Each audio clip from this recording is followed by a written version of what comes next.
All right, Ravenloft, episode 3. Let's go. Let's do this. So, we have some recapping to do, and of course, we have our favorite recap journalists here to take things over and talk about what's been going on. Hi, what's up? Oh, we started last session off in the manor. Irina was holding her father's dead body, talking about how her veins are burning and she was craving blood, so pretty clear she's turning into a vampire. And we decided that we were going to go get the cleric and try to start with that. And we made our way to the northwest edge of town, which is where the church was, beyond which we could see the silhouette of Castle Ravenloft.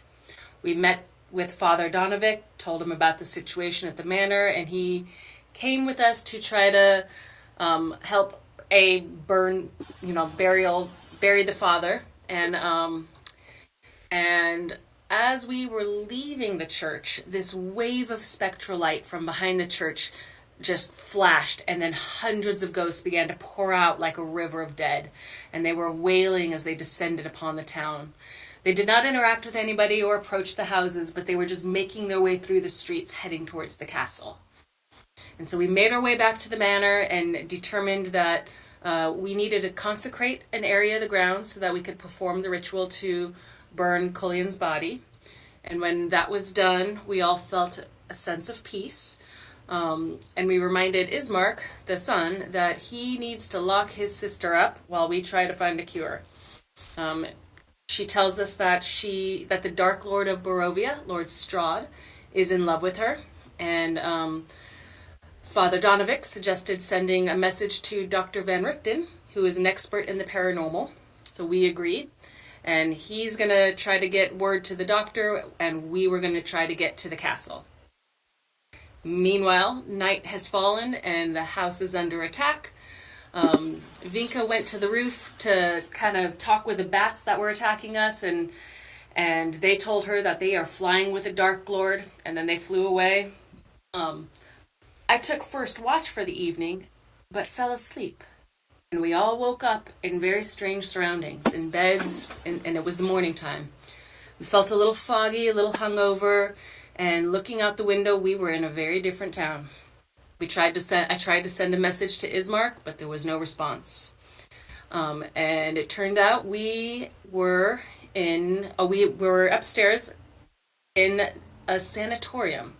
So we went downstairs, met with Dr. Dionair, I think his name is, Dr. Dionair, who tells us he's been treating us for the last 3 days. We are in the Svalak Sanatorium, and the town outside is Mordenshire. He advised us that he needs to ask us some questions to determine if we're going to be committed for 30 days. And we tell him the last thing we remembered was being in Barovia, and Caddy Bree pulled out her signet to show that she is nobility and will not be committed to the sanatorium. And he advised us that that is why Lord Weathermain has taken a personal interest in us, and a meeting is about to be arranged. Okay. That is where we left. Very good. Very Very good good recap. recitation. The only thing I can add is that you're actually in an inn. And, Oh, we're in an yeah, inn. you found yourselves waking up in some private chambers in an inn. And someone named Lord Weathermay has decided to cover any bills that are necessary while you're in your delirious comas. And yeah, you were being checked out, in fact, to see if you needed to be committed to this sanitarium for 30 days. That's very true. Yeah. But this actually, where we left off last week, was in an inn, okay, down in the common room. Okay.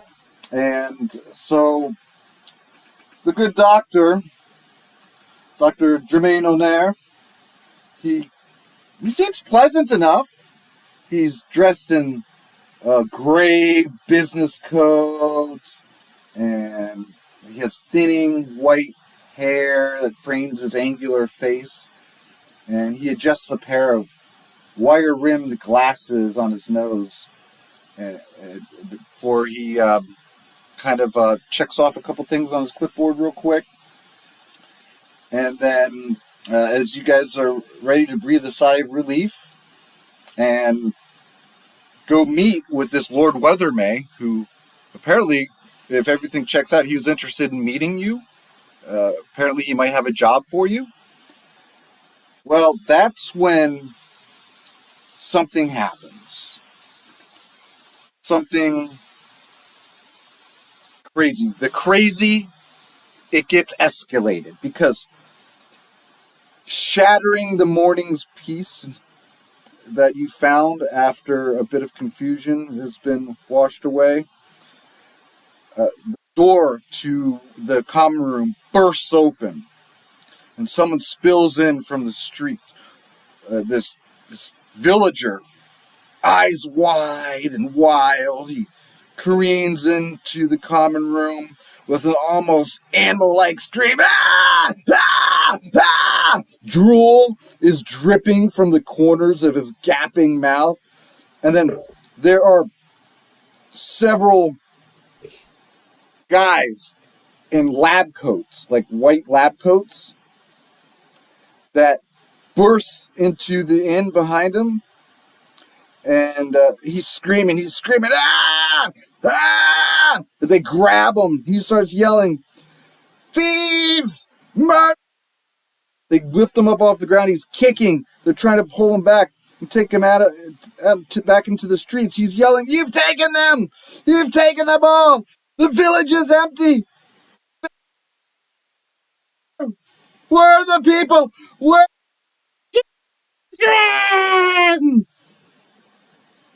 And then the men struggle against the madman's near superhuman strength. He claws at the ground when he wriggles from their grasp and slips to it and almost bangs his head on the floorboards. But somehow the men in lab coats, they're restraining him. They're able to finally pull him away. It's clear he's going to have to be confined to the sanitarium.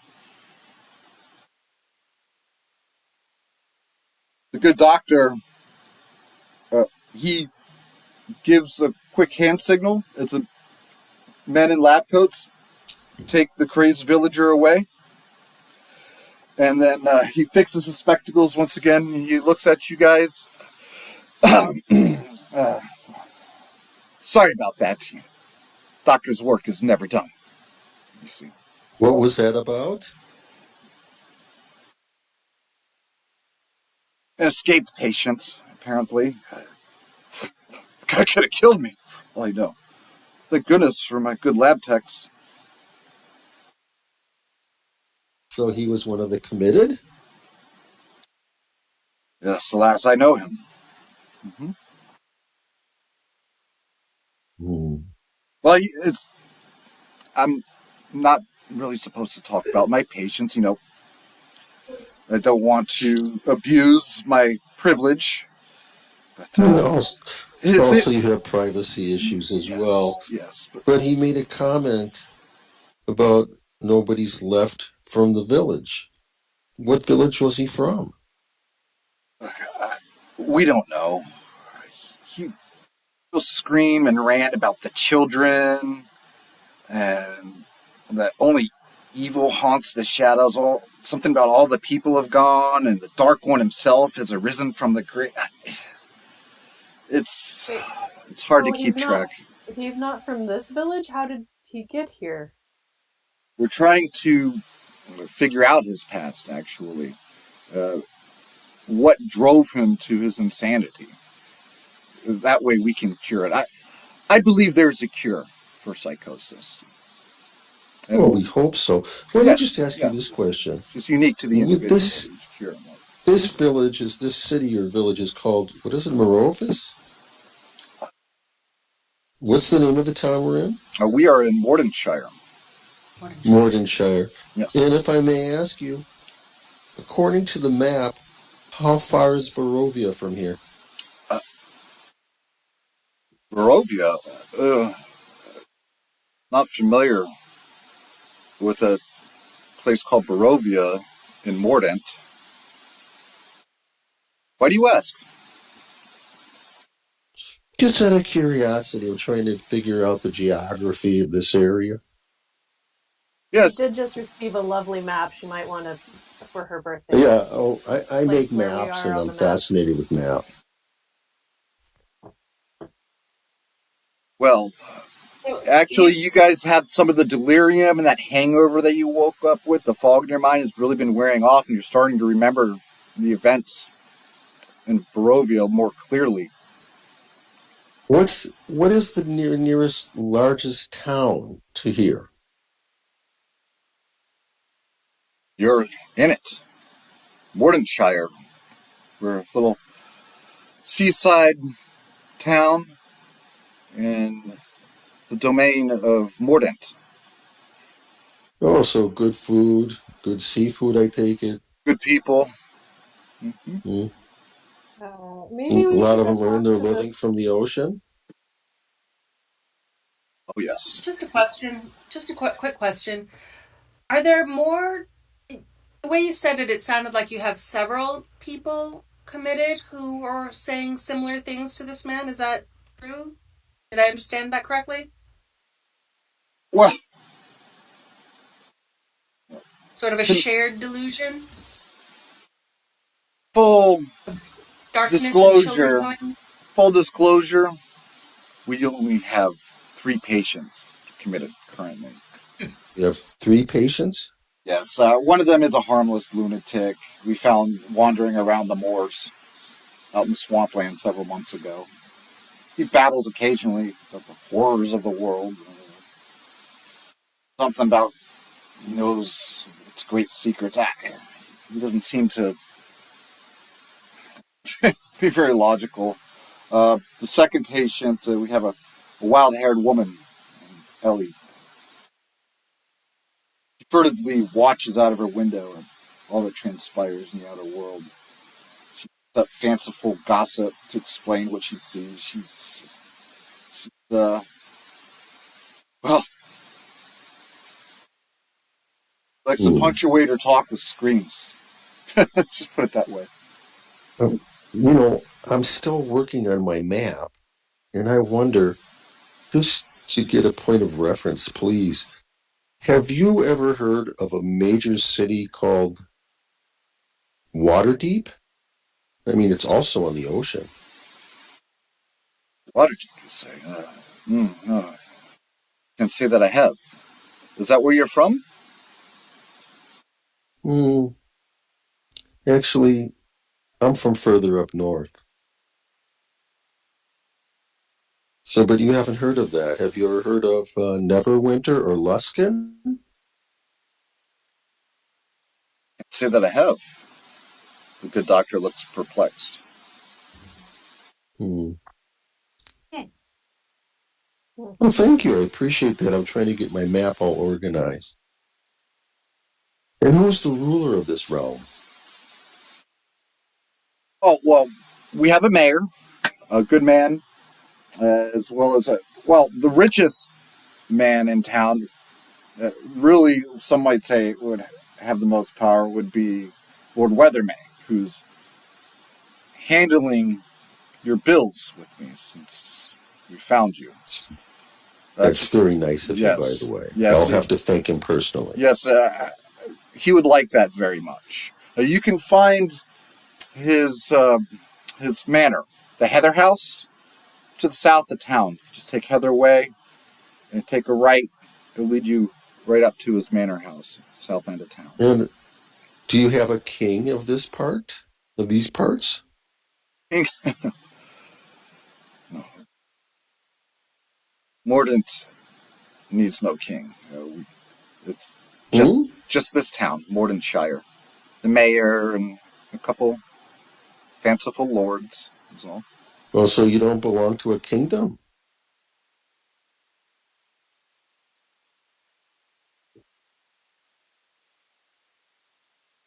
We are our own city-state style village, I guess you could say. Hmm. Where is the nearest kingdom? Oh, you know, the people here are xenophobic. Even myself, I don't know much about the outside world outside of Mordant. I've Do never you know left. any? Do you know anything about the world that you live on? Well, I really don't study what's on the outside. I study what's on the inside of people's Okay. minds. Well, just out of curiosity, just simple geography, since I'm really cool at that. What's the name of this world that you're on, or that we are on here? Do you know that? Well, you are in Mordant. That is the name of this domain.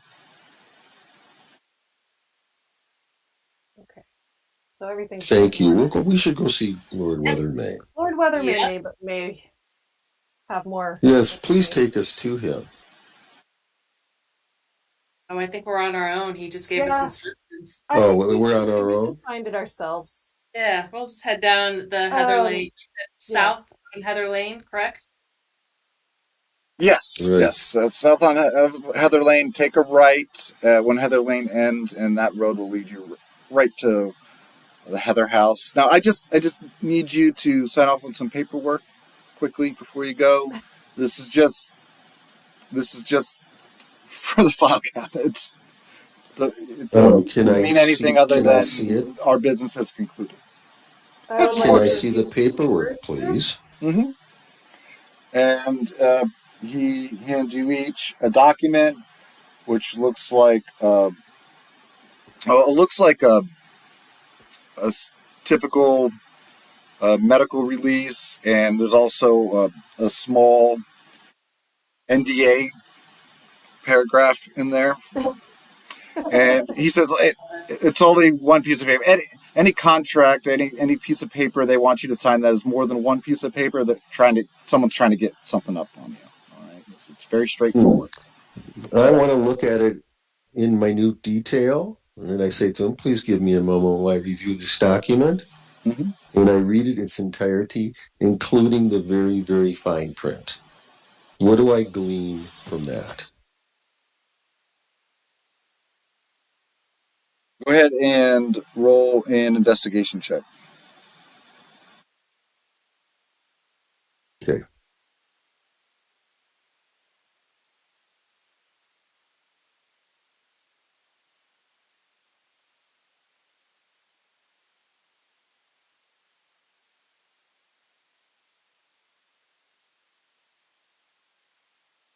Coming up. 22. Oh, Scroll. roll. Way to start the rolling. Really, man. I have a +7 in investigation. Oh, yeah, that helps. She's not just very dexterous, but she's also extremely intelligent.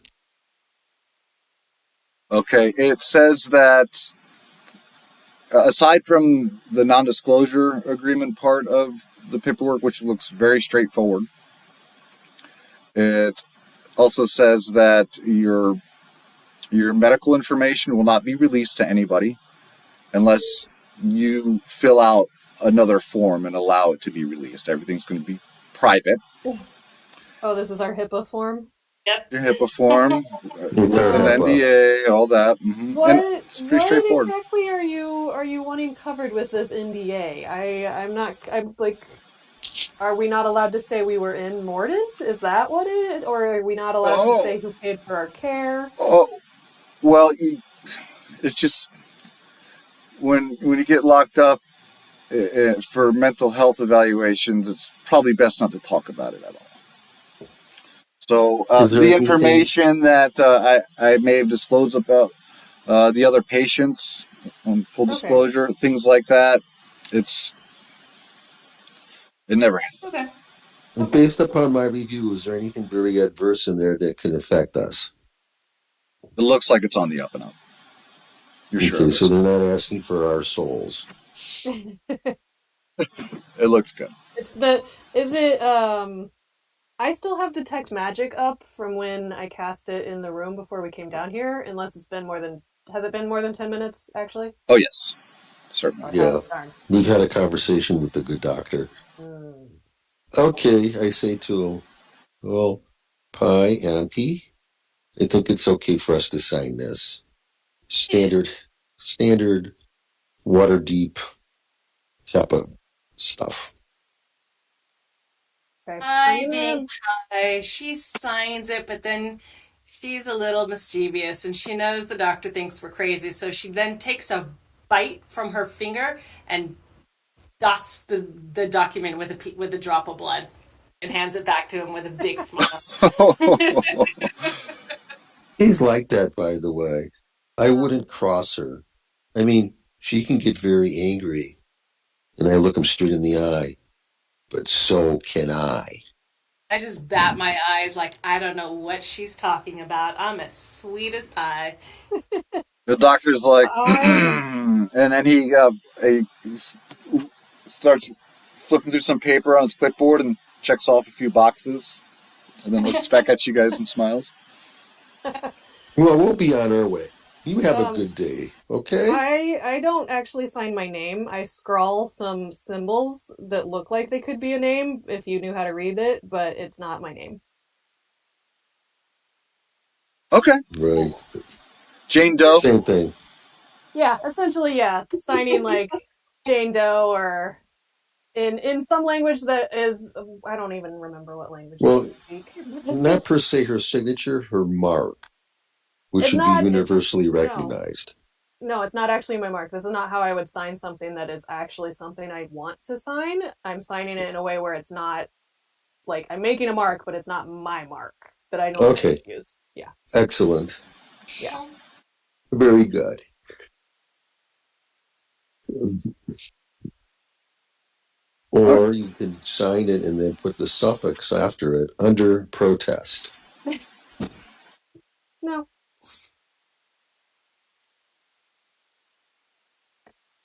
And All right, we're moving on. doctor, Paolo, we're where moving was on. the sanatorium in case we want to come speak with you after we've had our words with Lord Weathermay? well, the sanitarium, actually, you'll pass by it along the way to Heather House. You'll see it on a hill on the south side of the town, just to the west of the Okay. farmland that you'll be passing. Okay. We may stop by again if we have Yeah, more we'll stop questions. by, hopefully. We'd Yeah. like to check on the Mm-hmm. patients and see how they're doing. Okay, yeah, the At least I sanitarium. do. Yeah, it's down on Manning Road and Heather Way, the Okay. intersection right there. I do have a duty of care for all those that are under me, so I need to check on them, and I will be back. And she says that quite forcefully. Understand?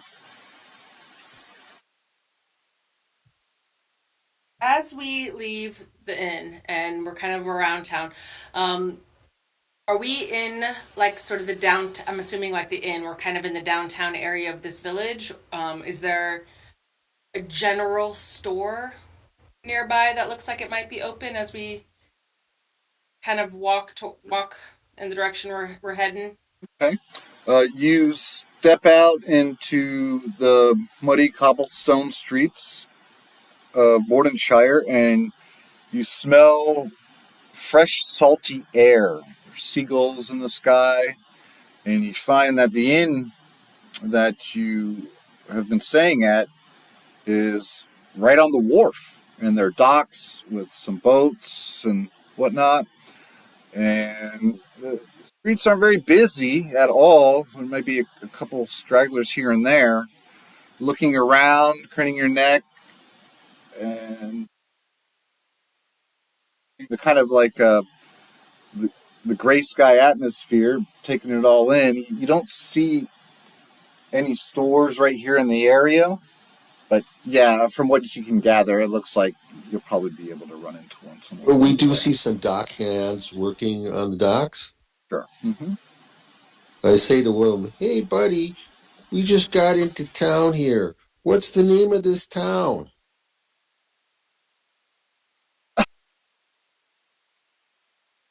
You see this Popeye the Sailor Man type of fella. He's got a pipe hanging out of his mouth, and he's like, "I don't know as I eat my spinach." Yeah, so buddy, what's the name of this town? You just got here. Any good bars around? In Mordant.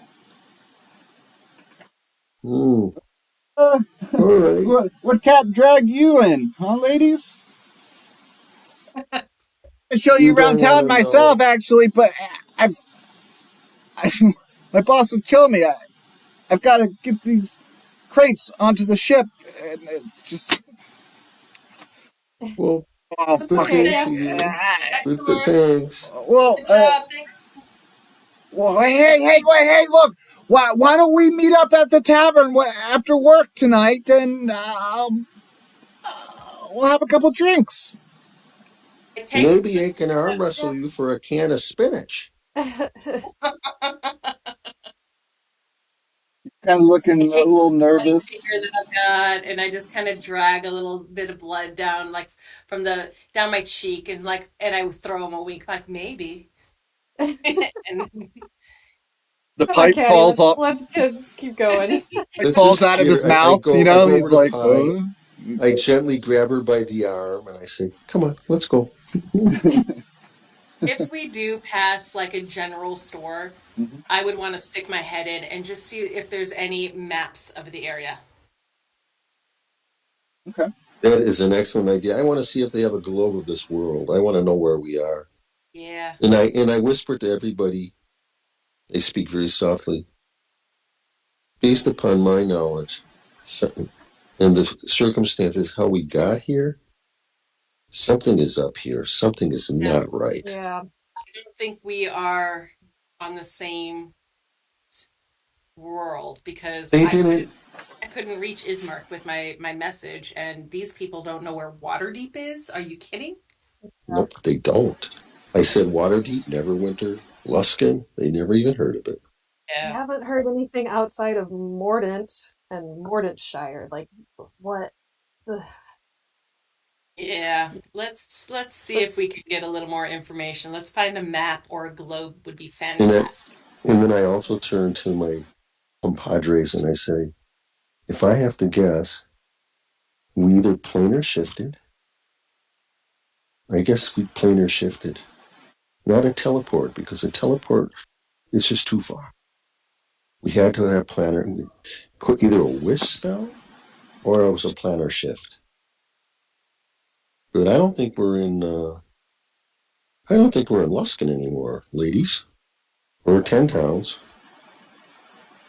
We are not. Hmm. Okay, let's move along. Yep, let's keep on going. We're heading over to the Lord Weather. Lord's Manor. Lord Weathermay. yes. Yes. Okay. And before we do that, we'll do this. We're approaching a noble's house. Hmm.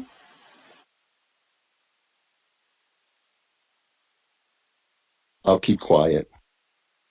But just be on your guard. Just be on your guard. Yeah. We'll if I scratch my nose like this, I want you to pull out your nobility thing. Yeah, if I'll pull rank if I have to, but only as a last resort. I want to Yeah. be incognito. But they might Yeah. not they might not recognize your rank here if they haven't heard of Yeah. anywhere. That's fine. If they don't recognize my ring, then they will recognize my bow and arrow or my greatsword. Yeah. Yep. Okay. Oh boy. Go, Caddy. Yep. Let's roll. 16-year-old you. And I kind of kick her in the butt as we start walking down the path. Okay. So as you start traveling along the wharf and deeper into town, off toward Heather Way, beyond the sanitarium. Uh, Mm-hmm. well, something happens, and down the way there appears this angry, seemingly angry mob, a pitchfork and torch wielding angry villager mob. They kind of look like this here. Pop that up on your screen. Oh yeah. And they look like they're coming right towards you. Someone yells, "There they are!" And someone else yells, "Murderers!" Oh, cool.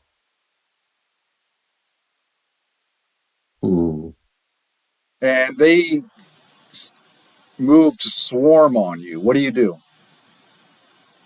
I yell at them. By all authority, you are to stop. Stop now.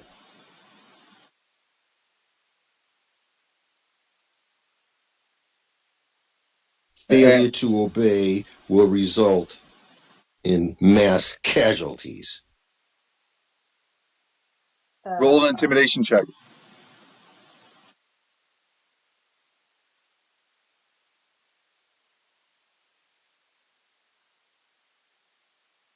Coming up. Now, by the way, with this map, don't zoom in too close, it'll get blurry. Zoom out about 3/4 of the way, it'll be perfect for you. Oh, shiza. I rolled a crit. I rolled a 20. Woo! Okay. You notice for the broadcast, I swear in German.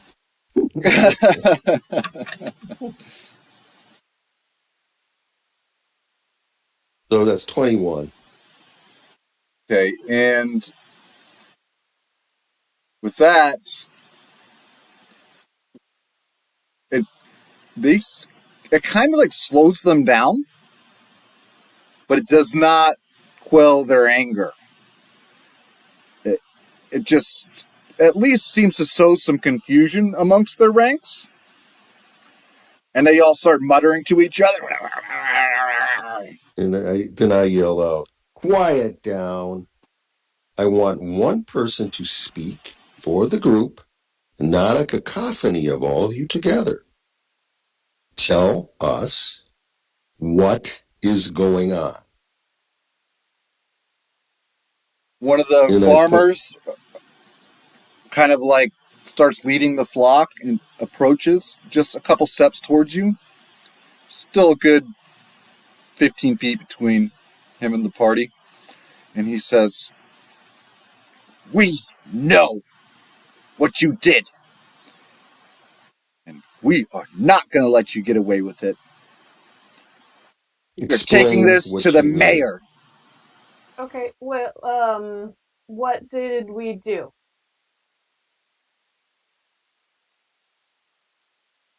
Come on, boys. Let's get out of here. Okay. Well, how about we come with you. All go to the mayor's office and see what's going on. We were just on our way to Lord. Yeah. We'll see you in court, all right. Okay. We're heading to the mayor's. We're heading that way too. So let's all go together in a civil manner, and we will get to court. You'll get to the mayor's office.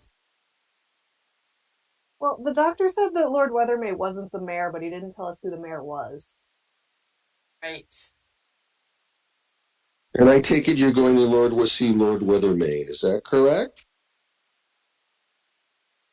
The angry mob is dispatching now.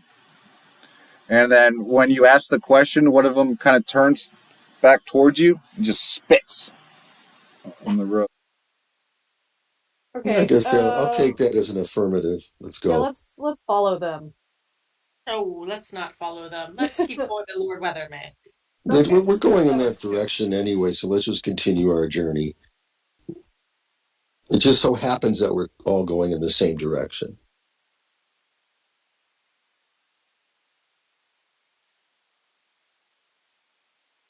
And so, as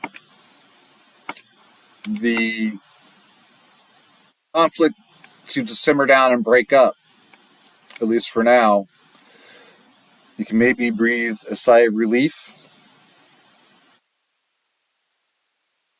Matter of fact, You might even get a bit of hope. Maybe hope springs because after you travel about a block off of the wharf, you do in fact find a general store. Oh. Ooh.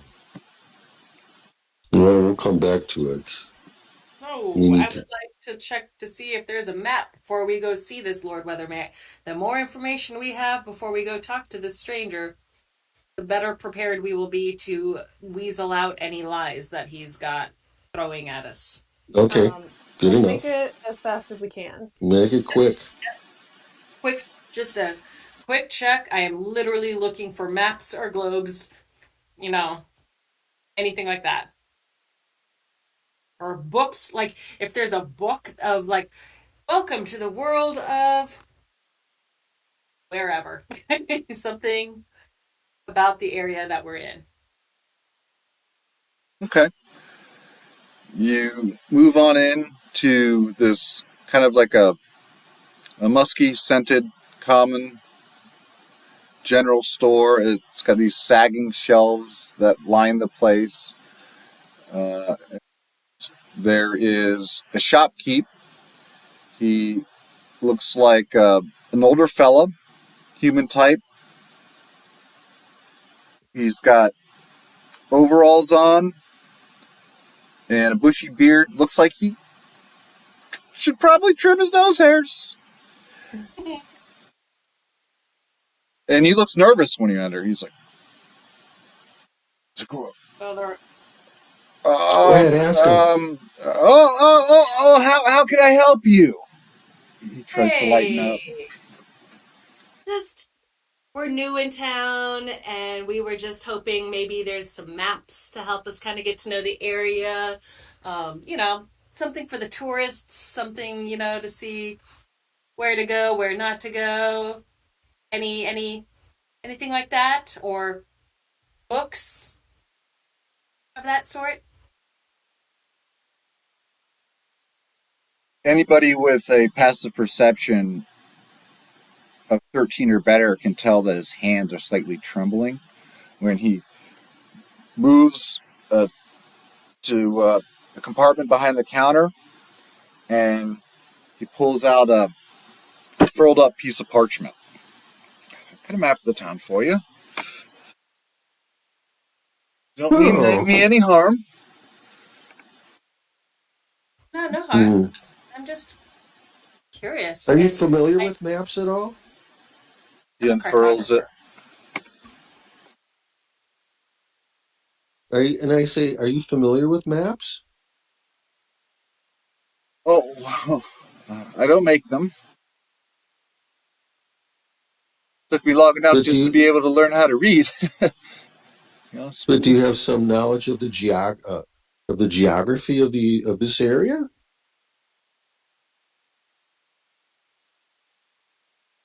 Well, somewhat. Pay the I'm a simple man. I really don't know much about the world outside of the town I've grown up in. Hmm. Do you yeah, have do you have you're like a not globe here of the world? World? No. Hmm. Any books on geography in this area? Geography? I don't know. I'm sorry, I don't know what that means. It's okay. It's It's all okay. right. This map is beautiful, and I thank you so much. I know we're a little scary looking. You're not used to seeing our faces around here. The good doctor told us, we might stir up some emotions, and I apologize for any discomfort that you might feel. We are not going to hurt you. We're new, and we might be here a while, and we just want to know what we need to know to be safe and to keep people safe, and where can we go? Is there like good, wooded areas to go on hikes? Where's the good fishing spots?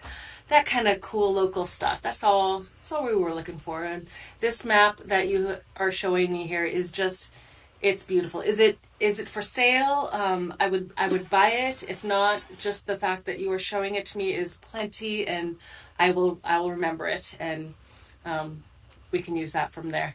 Well, I'll need a full gold piece in order to sell you this map. Well, So that way I can afford to get another one made up, put back well, on the shelf for sale. I give him a gold piece. Don't, I say, here, why not?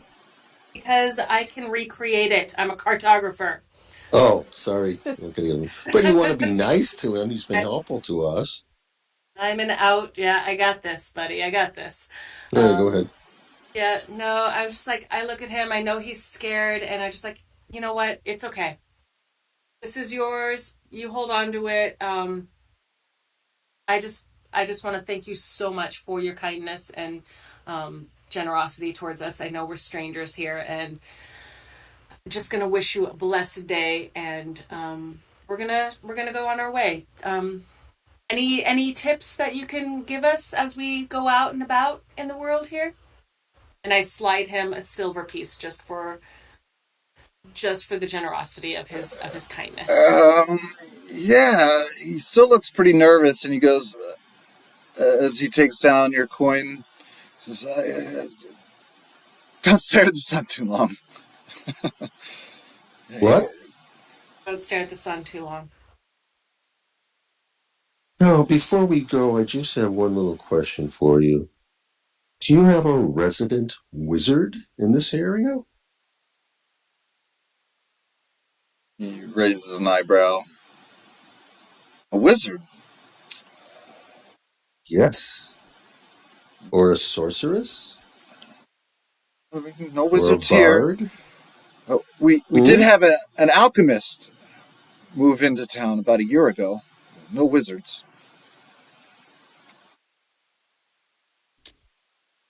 Is there a temple to any deities here? No, we're the types that live off the land, not off the Good. promises of gods. Hmm. All right. Thank you. We'll be on our way. Yes, thank you. Then, Hollow, we go out the door and we're heading over to Lord Remain's manor. Okay, excellent. Back to the streets, and give me 1 minute. I've got to get some more fuel for the fire. Pour me another drink. I'll be right back in 30 seconds. Hey, This is this is turning into a mystery. yeah. Why does everyone hate us here or is scared of Well, us? everybody seems to be ignorant of where they are in this their place in the world. They don't know where they are.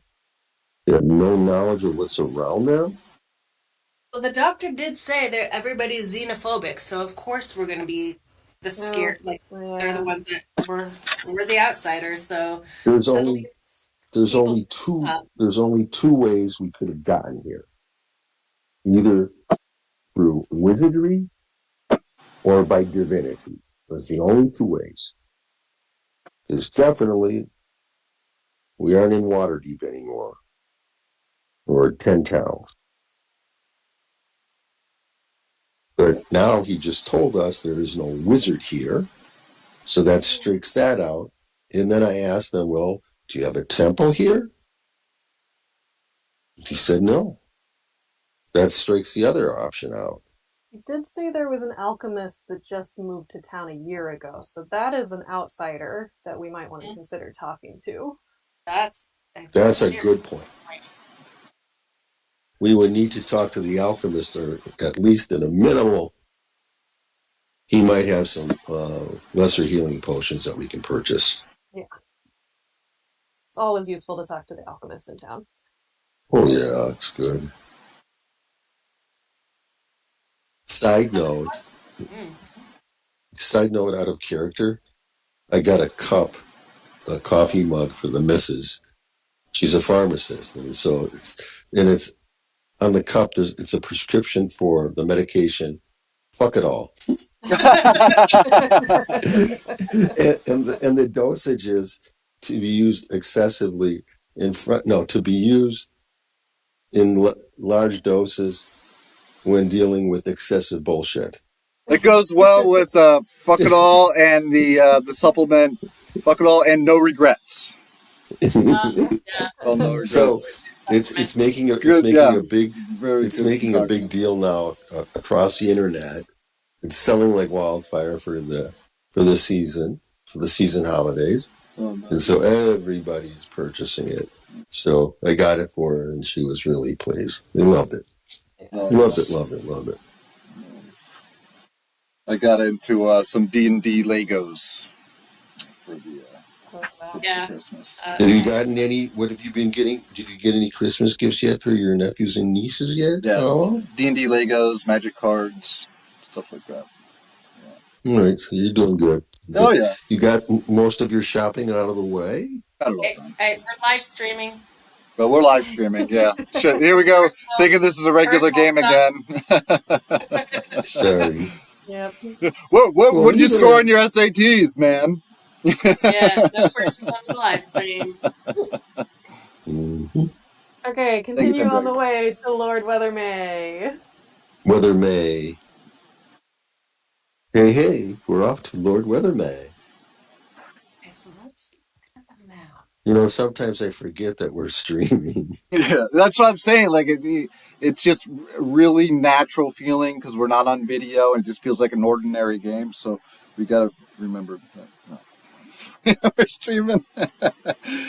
Anyway, you travel towards Matting Road to the south, and yeah, you see now what must be the sanitarium. You remember that as your landmark.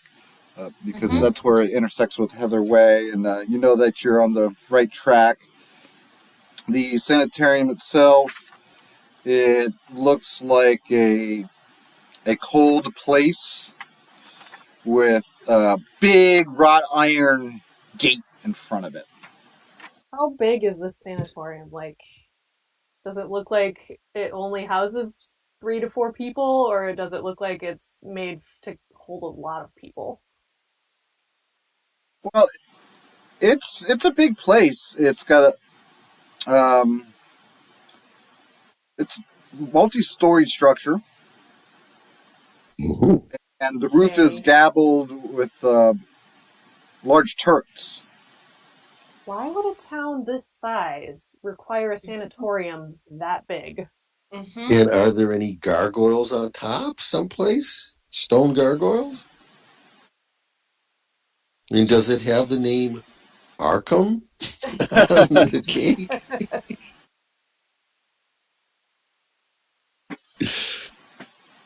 So No. we should come back here and investigate later, guys. Yeah, this place doesn't make any sense. So. No, and when it doesn't make sense, that means it's time to smack it up. Yeah, we got to get the info. Yeah. Keep going. Let's put this one down in the notebook to come back later and smack it up.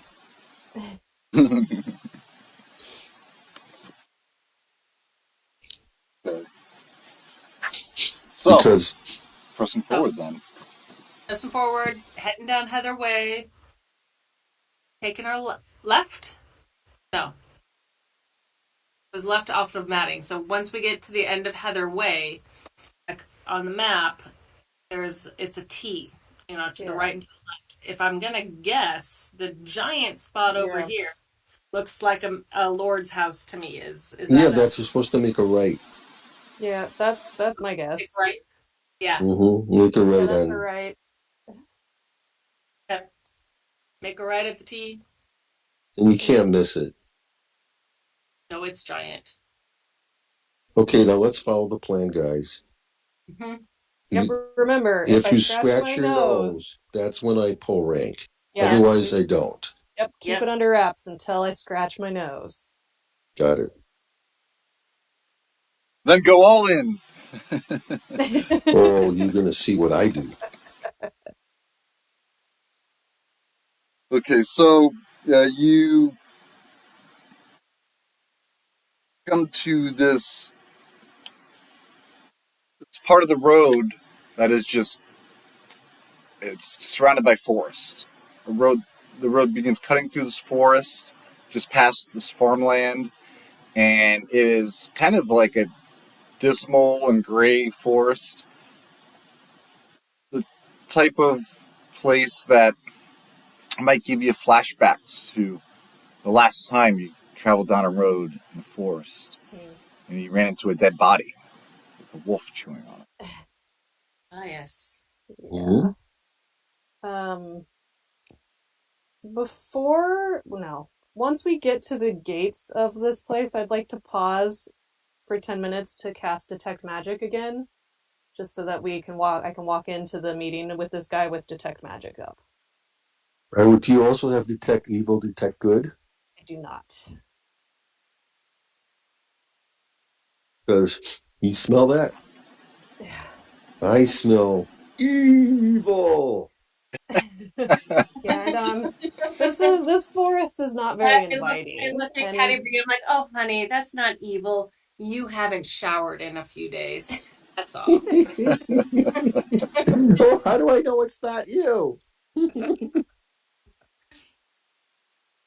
I I always guess smell it's all of us. No, I it. think I can distinguish between us and evil. Think We this whole smell worse. mm. And I sniff my armpit. No, I don't know what you're talking about. We're good. We have roses. Let's go. And It's with funny. that, Caddy B walks forward and uh, she reaches behind and she scratches her right butt cheek. And Kai tries to pants her. yeah, okay. And I finish my ritual. I'd be like, okay, quit fooling around. Let's go. Okay. All right, let's go. so you finally emerge uh, from the woodlands that this road takes you through after it intersects with another road, and you head off to what you find now is quite a lovely manor house. It has that kind of like an old southern plantation style charm to it. You know, like those big pillars in front of it, like the White House or something. You know what I mean? Yeah.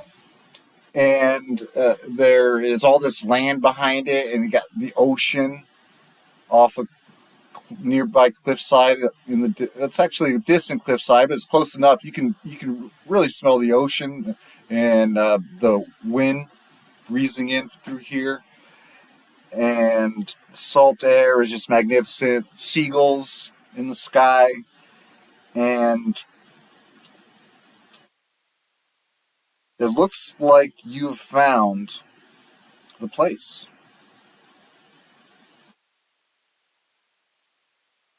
Okay.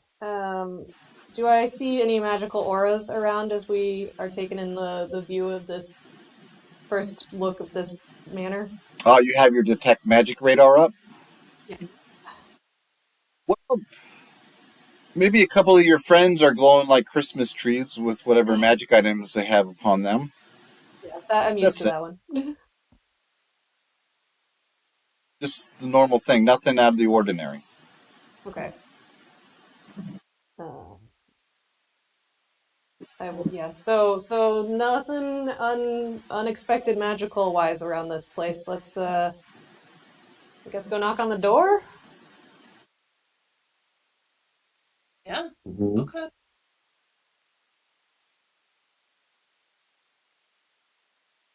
All right. So you approach, and there is like all of that lightheartedness in the great forest is washed away now because now there's this tension that has taken over. Like you feel your heart's beating, the bit of anxiety.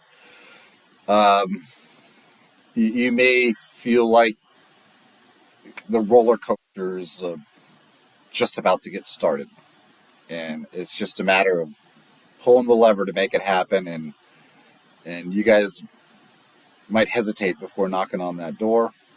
But when you approach, you don't have to knock on the door. The door opens itself.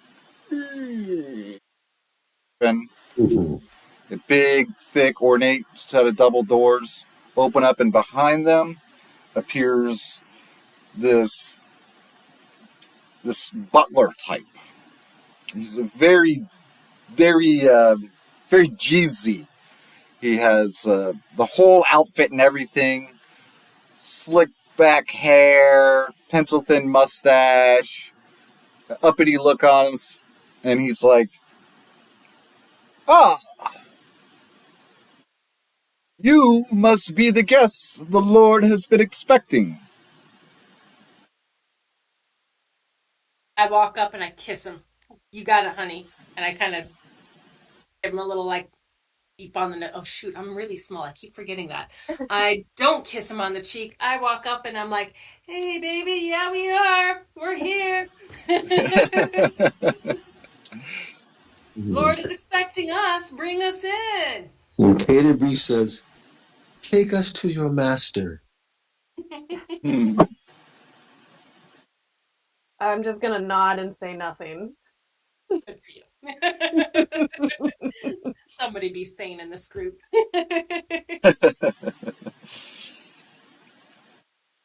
No, The Lord Canterbury's will being have your quiet. audience in the parlor. I will take you there immediately. Thank you. Thank you so much. Could we have some tea, please?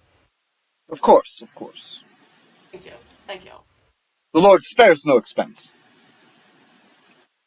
And you move into this foyer area, big, fancy mansion like staircase that leads up another level, gorgeous, fancy crown moldings, furnishings that are like, I mean, look, this place is decked out. It's like you walked into a Goldman Sachs office or something. It is just titsed out. And you are led to a room off to the side of the foyer area, and this area, just as well, is tastefully furnished with overstuffed furniture and velvet wallpaper. And there's a little bar in the corner, fully stocked. And Uh, the I butler asks you to help yourself while he gets the Lord's attention for you. Fantastic. Kai is absolutely going to help herself to an entire bottle into her backpack.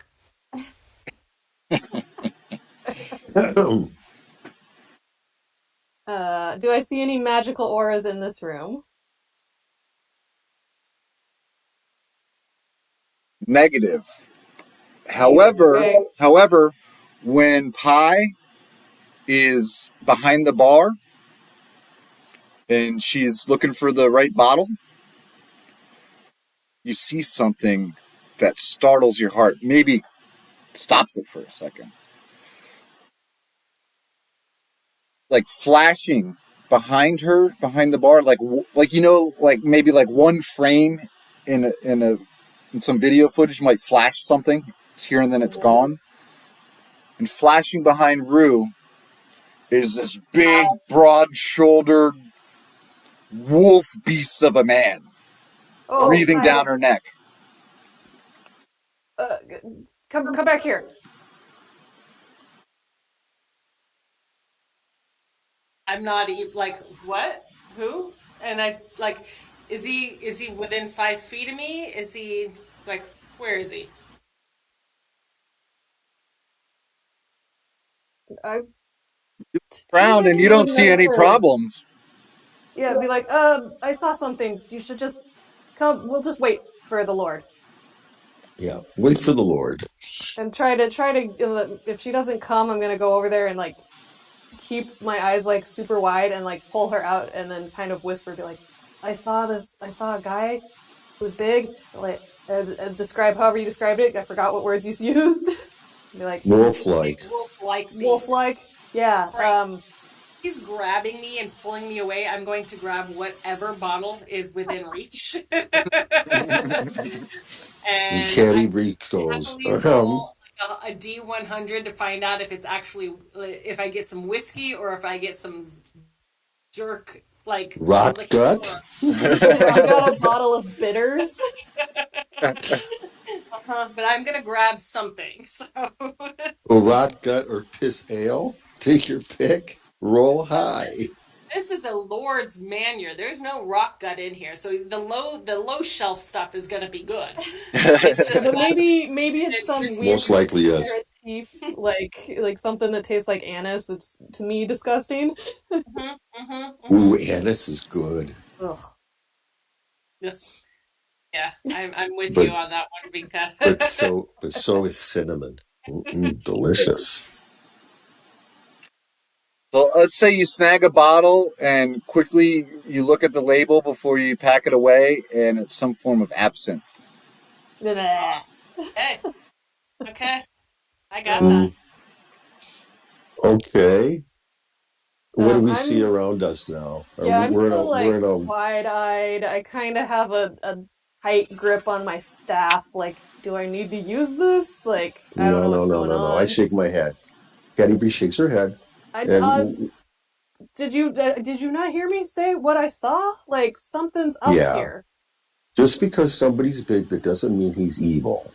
We'll wait and see. If we get attacked, then we'll crush him. But right now, no. And we're in the reception room, right?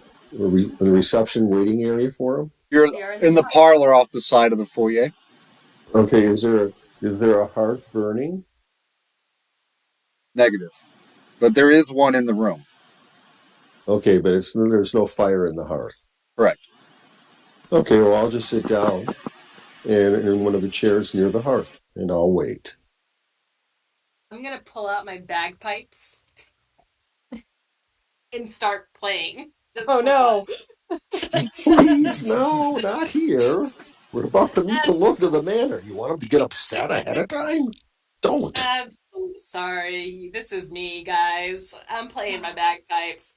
Hey! And as you play the bagpipes, uh, you actually hit one good note. Yeah! I've been Well, that's practicing. progress. There you go. That's progress. Yeah. Now, once you hit that note, you might be on a roll. Go ahead and roll a performance check. Okay. Come At on, my you can do it. -1. Oh, 3 minus 1. I have a 2 on that performance check. Oh, boy. Bagpipes enchanted. Patty B just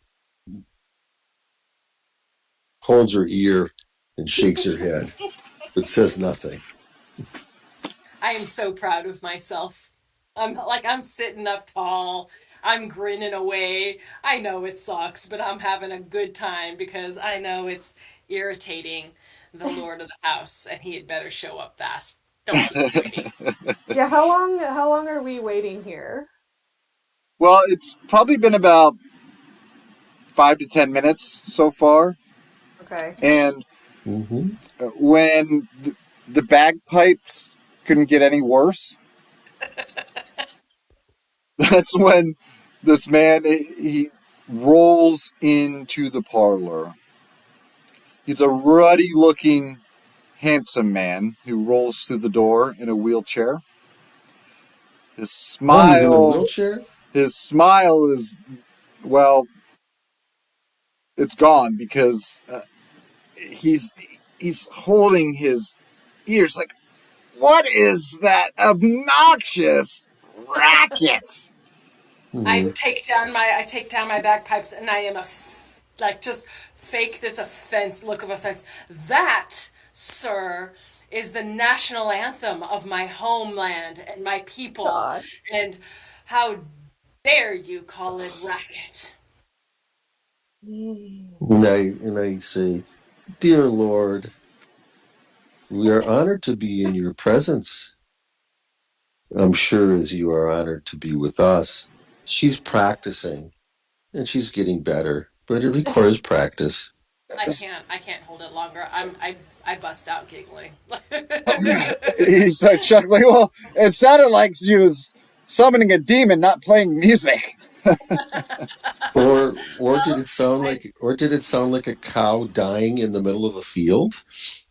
Well, and I kind of like look at the Lord and like with a little like wink, kind of in a shimmy of the shoulders, like, well, if I was summoning a demon, you rolled into the room, didn't you? You, did you get into the absinthe already? No, Listen, not yet. I told you, Pie's crazy. She's batshit. Oh Uh, man. Lord Uh, Mayware, Lord Mayware, we were told to come and pay you a courtesy visit. How can we help? You see, Oh, I'm no nonsense, straight to the point kind of person. That's just who I am. well, I'm delighted that you've come and been able to make it this far. I'd like to help get down to the bottom of your conundrum. I, Well, I, first I've, of all, I will spare no first, expense. well, first of all, let us express our gratitude for you hosting us for these last 2, 3 days. Our circumstances of arrival are somewhat obscure and a mystery to us. And frankly, truth be told, I suspect either wizardry or divinity, one of the two involved. Hmm. I scratch your back, you scratch mine. That's how it works. That's how I do business. That makes sense, right? yes. Well, that is good. Let me ask you this. Do you have any thoughts on that topic, on how we arrived in your fair domain? Nope, but I have a lot of money to help get down to the bottom of it. To my Okay. understanding, you showed up in an unoccupied room in the inn, all laid out in a delirious coma like state down there by the wharf. Nobody knows how you got there, where you were coming from, and quite frankly, the rumors about you are a bit disturbing. Mm-hmm. Well, may Okay. I ask you a Wait. question, sir? Well, we should hear these rumors too, because we did encounter that mob on our way here. Can you? Sorry, guys, I didn't hear that. Oh, no, we should hear. Can we hear what rumors? Because we have been kept very sheltered in the time that we have been awake, and Yes, we that did would be encounter a nice. mob on our way here, and then we can move on to what Caddy Bree was wanting to ask. Well, apparently, a murder has taken place here in town about a week ago. Oh, so we weren't even here. That's what I would like to help you prove, if that's the facts. So a murder has taken place. Who was murdered? Villager. Just a random villager, or a specific, like the farmer, the barkeep? An influencer in the marketplace. Mm-hmm. hmm What do you Well, know I mean, about it? don't want to kill an influencer. I mean, Absolutely nothing of yet. Yeah, well, this is the first we've heard of this person and this murder. Um, what time? Okay. When did it take place in particular, like morning, evening, overnight, and where?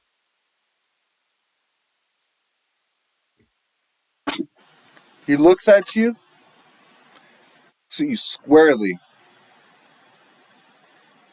and he takes a deep breath. You can tell he's really being introspective about this when he's looking at you.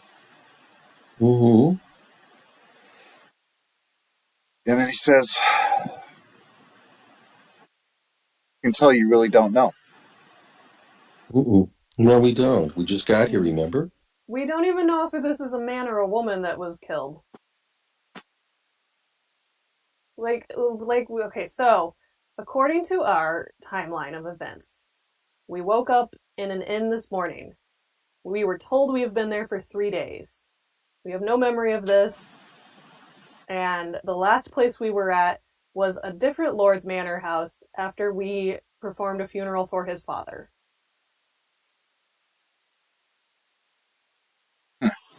Ooh. Fascinating. You own these lands around here, don't you? I have a question. Everything to the west of the forest. Okay, and what is to the east of the forest? Whose lands are those? The rest of the town. The mayor runs things. Honestly, I have more power than him. I have more And coin. who is your liege? Who is your liege? I have no leash. I believe in myself. You have. I had to overcome all these obstacles. You see, as a boy, I couldn't walk. I have some crutches, and just it just made me work harder in life. And who was your king? Never had one. Hmm? Let me ask you this. Go ahead, ma'am. Okay. Please go ahead. Just curious. People around here that we've talked to so far don't seem to know much about outside of this town. Where are you from? I'm from Mordenshire. Have you ever been outside of Mordenshire? Has We have. anyone been outside of Mordenshire? The mists, they don't let us leave. What are the The mists? mist doesn't let you leave? What Right. are the mists? I don't even know.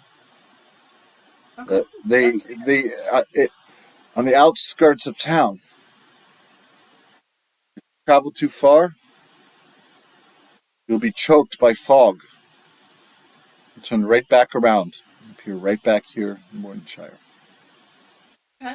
Okay. So So, if one where did goes the walk, I'm boats? sorry. Sorry, no. You're on the sea. Where did the boats go? Is there mist on the water?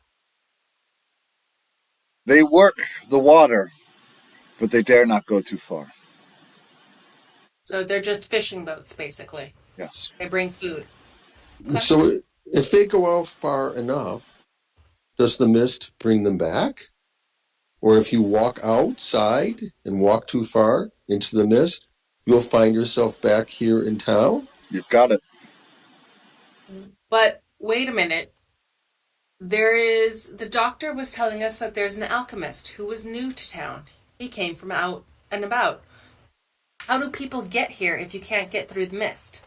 Yeah, how Uh, did the alchemist get here? that How is did exactly what I'd like you to help me with. I scratch your back, you scratch mine. I see. Are you looking to get out? No, Are you looking to leave? I'm quite comfortable here, actually. But Okay. so you've heard about the alchemist. The Yes, we doctor have. Only that mentioned. he exists. Yep, that's about He as much as came, we heard. There's an is he alchemist. still around, as you know? And where does he live? Where is his shop? First, let's get down to business. Okay, I will sure. pay your medical bills 100%. And I will offer you 100 pieces of gold per day that you work for me. And I will grant you a bonus of 1,000 pieces of gold that will be granted upon the conclusion of this investigation, as long as we are successful. That seems nice, but Yeah. 100 per day between the three of us is not a lot, 100 really. each. I promise you 100 each. 100 each per day? Right. Enough to I choke a look at horse. I look at my compadres and I say, doesn't sound too bad. Plus a Yeah. $1,000 gold bonus. I'll nod to that. So, Okay. But we need to hear the details yeah, of let's get the the details job here. before we agree for sure, Yeah. Right. Caddy. Yeah. That's Yeah. right. Thank you, Binka.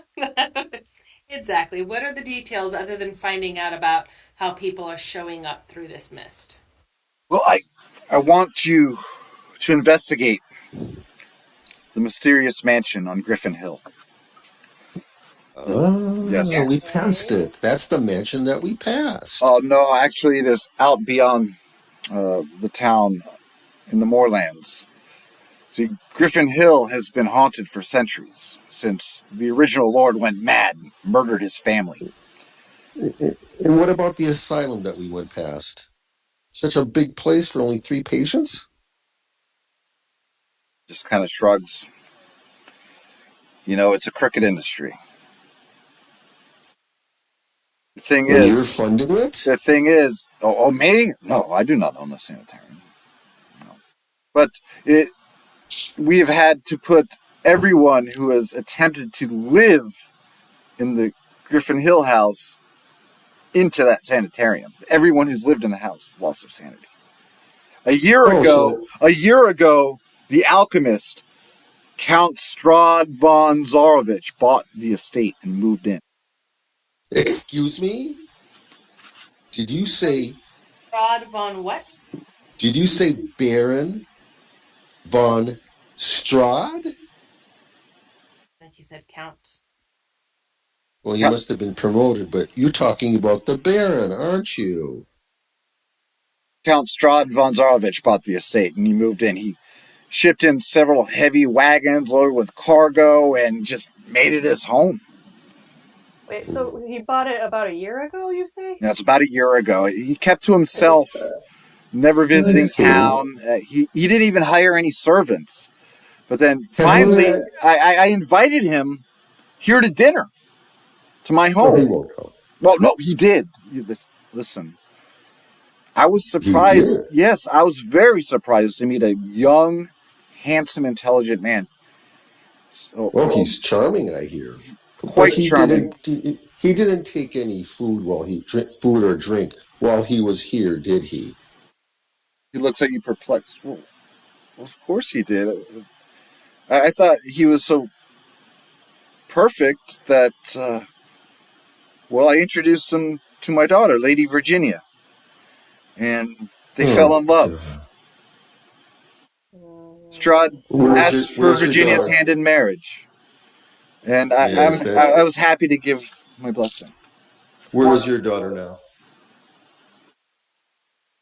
And you see that Caddy Bree now has a very, very serious look on her face. Where is your daughter now? She's upstairs. Can you maybe please be introduced to her so we can say hello? It is only proper. So you're saying that you will accept the job? Wait, so I what? think. Wait, no. What exactly is the job? You just said investigate the manor, and then you tell us that this count lives there. What do you want from us? Okay. Well, the plot thickens. A month ago, during a savage storm, Strahd arrived here at the Heather House in the middle of the night. He was terror-stricken. The same night, my lovely daughter Virginia became afflicted with fever and delusions, much the same as Strahd. Neither of them know the cause of their fright, yet they both harbor an intense fear of the house on Griffin Hill. Neither one of them could be persuaded to return there. They're both upstairs right now. Count von Strahd is upstairs? Yes. Look, I'm worried too. I'm even a little suspicious. I put my hand on Caddy Bree and be like, "Stop!" Like, just as a way of like, "Hey, you're giving away all of our cards really fast." Yeah, and stop interrupting. We're trying to get him to say what he wants. You're interrupting and getting distracted. What do you want? Well, before the marriage takes place, I would like you to investigate the house on Griffin Hill and to report to me anything suspicious, especially anything suspicious that you might discover about this Strahd who is looking to marry my daughter. So just So, anything suspicious. Yes. so just so I have my timeline straight, Strahd shows up a year ago, buys this house, but Strahd shows up through the mists that nobody understands how we can get through them. He gets through, buys the mansion on the hill that's haunted, and moves in, and then a month ago you introduce him to your daughter, and he offers to marry her, and then they. How long ago was it that the fear struck them? It was a month ago Yep. when the storm rolled Oh, in. so when did you introduce? When did he come and meet you? So he moved in a year ago, and then when did he come to meet you? Oh, well, that was a few months back now. Okay. A few months back, comes and meets you. You introduce to the daughter. He offers his hand in marriage, and it was all looking like it was going to go forward until about a month ago when something in the house on Griffin Hill has terrified the two of them. And now they are both upstairs hiding. Yes? Is that about right? Got it. Okay. Hmm. Um, is Okay. he the alchemist, or is the alchemist a different person that showed up roughly around the same time? That's a great That's a question. good question. Strahd is a very talented alchemist. So What did you say? he is the alchemist. Oh, yes. Von Strahd is the alchemist? Yep. Okay. You hear Canterbury murmur very softly to herself, and you hear her say one word, Nosferatu. I don't know Yeah. what that word means. Okay. Um, I think just so I have enough information, this sounds fairly doable to me as I kind of look around, look at my companions. Mm-hmm. But I think I need to know how this murdered shopkeeper or market influencer, how was this person murdered? Yes. Great question. The And if you don't know, authorities who can we talk to find out? authorities have not released any information. They haven't I Have released they any. assure buried the you I'm body? going to help with your conundrum, but I need you to prioritize my conundrum while Yes. I work on yours. You see what I'm Well, saying? I, Yep. I Yes, Got have. I feel if we're going to investigate things, we're going to need to speak with villagers. And if the villagers think that we are involved in this murder that we just found out about, we need to know as much as we can about that to let them know that we are not involved. And it may be connected to this Well, Griffin Hill house. We don't know yet. Mm-hmm. if You I don't were know yet. you, whatever you do, pressing forward, I would lay low from the villagers. If Well, that's how they let feel. me let me ask you this question. Two questions. Have they buried the victim's body yet? We would like to examine the body. I don't know if they're going to allow the main suspects to examine the body. That might be a stretch. Your We'll investigations try. may need to be more subversive than that. Well, we Who's can sneak investigating the in. murder? Do you have a police force, a local crime team, or is it the mayor, the Mayor has a caretaker? yeah, the mayor has a loyal constable. I would like to see the constable. Are you familiar with an organization called the Lord's Alliance? I'm not.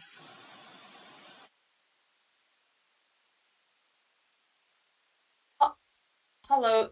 In our walk through town, did I see anybody um kind of my stature. Like I think I'm 3 feet. Like I'm tiny. I'm a small creature. I'm like 3 foot tall.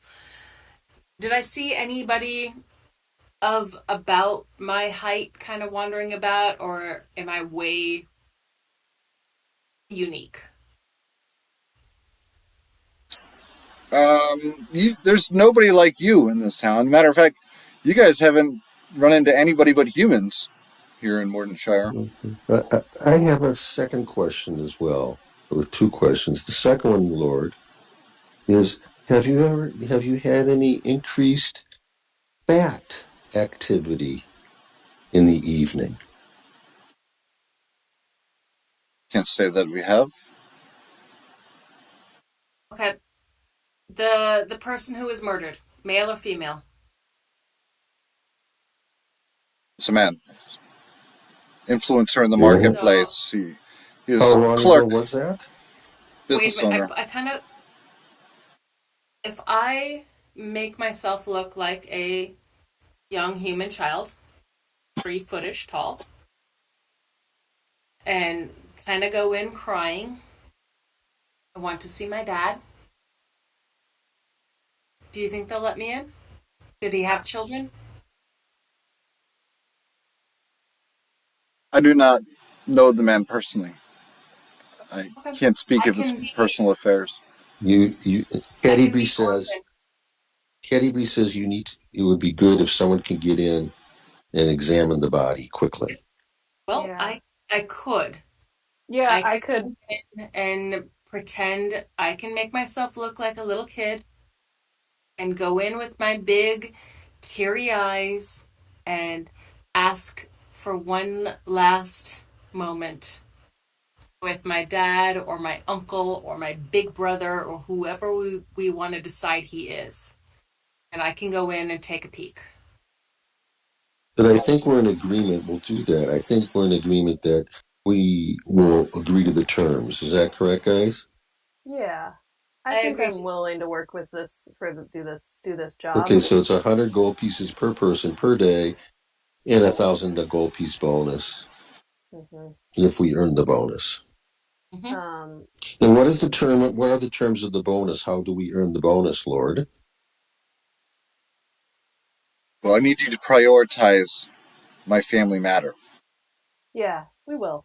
Mm-hmm. The And I the need you murder to get on is that right away because I'm not going to pay you 100 gold pieces to investigate this murder per day. All right, where is your sister right now? daughter. Where is your daughter right now? Excuse me. My daughter is Upstairs. upstairs. Would you like to meet Strong. her and her fiance? Yep, I can that arrange that would for Yes. you. help us immensely. That's the best place to start our By the investigation. way, before I go upstairs, um, Lord, do you possibly have a small pocket mirror? Pocket mirror. I suppose I can find a small It's just a pocket small one. mirror for you. I just need to freshen up before I go in for our meeting. He uh, rummages through his coat and takes from a pocket within a little bell and he rings it. Ding, ding, ding, ding, ding, ding, ding. A few moments later, Jeeves shows up. Yes, Jeeves, get this young lady anything she requests. Yes, Jeeves, I need to freshen up a little bit. Do you have a pocket mirror for me? We're going to meet this other count, and I would like to, and my friends here would like to look presentable. If you would please bring us a pocket mirror, that would be appreciative. Can I ask a question out of game? Go ahead. Patty Bree, how much have you actually studied vampires that the idea of checking for a It's pocket it's mirror been would be? it's been out of game, yeah. Caddy Bree had problems with undead up in Icewind Dale. Okay. Her background, so that's why she's asking this. It's Okay. all relevant and all part of game. Okay. I was like, are we metagaming? No, we're not metagaming. This is actually part of her Beautiful. That's background. all I wanted to know. Thank you. Beautiful. Continue. And Jeeves, also, let Lady Virginia and her fiance know that we have guests for tea. We would like them to come down. As you wish, Lord. With that, Jeeves shuffles off into the manor. So, before we get to the meeting, we're going to take our 10 here. Take our breather, all right? Grab a snack, walk the dog, what have you. We'll be back in like 10 minutes, okay? And if you remember, guys, before we go, if you remember the books of R.A. Salvatore, Bruner, best friend and commander, turned into a vampire. It's in the books. I never got there. The books. Oh, yeah. It's in the books. That far. Okay. Cool. Okay. Well, I'll see you guys in a little bit. You 10.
Okay. Well, I need your burger, baby.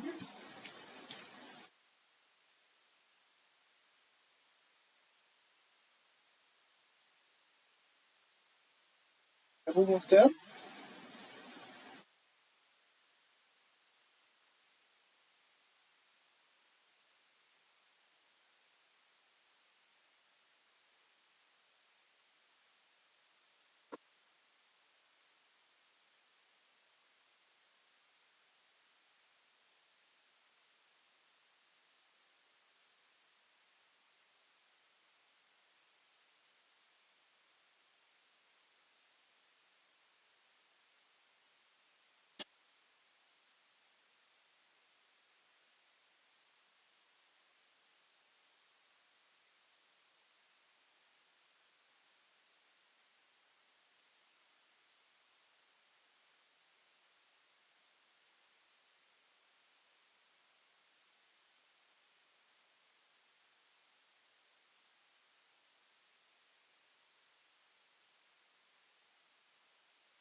What's up?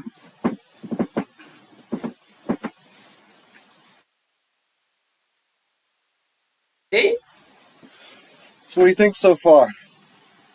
I'm having a great time. You realize this is like 3 sessions Mm-hmm. uh, without a battle, Yep. and it's fascinating.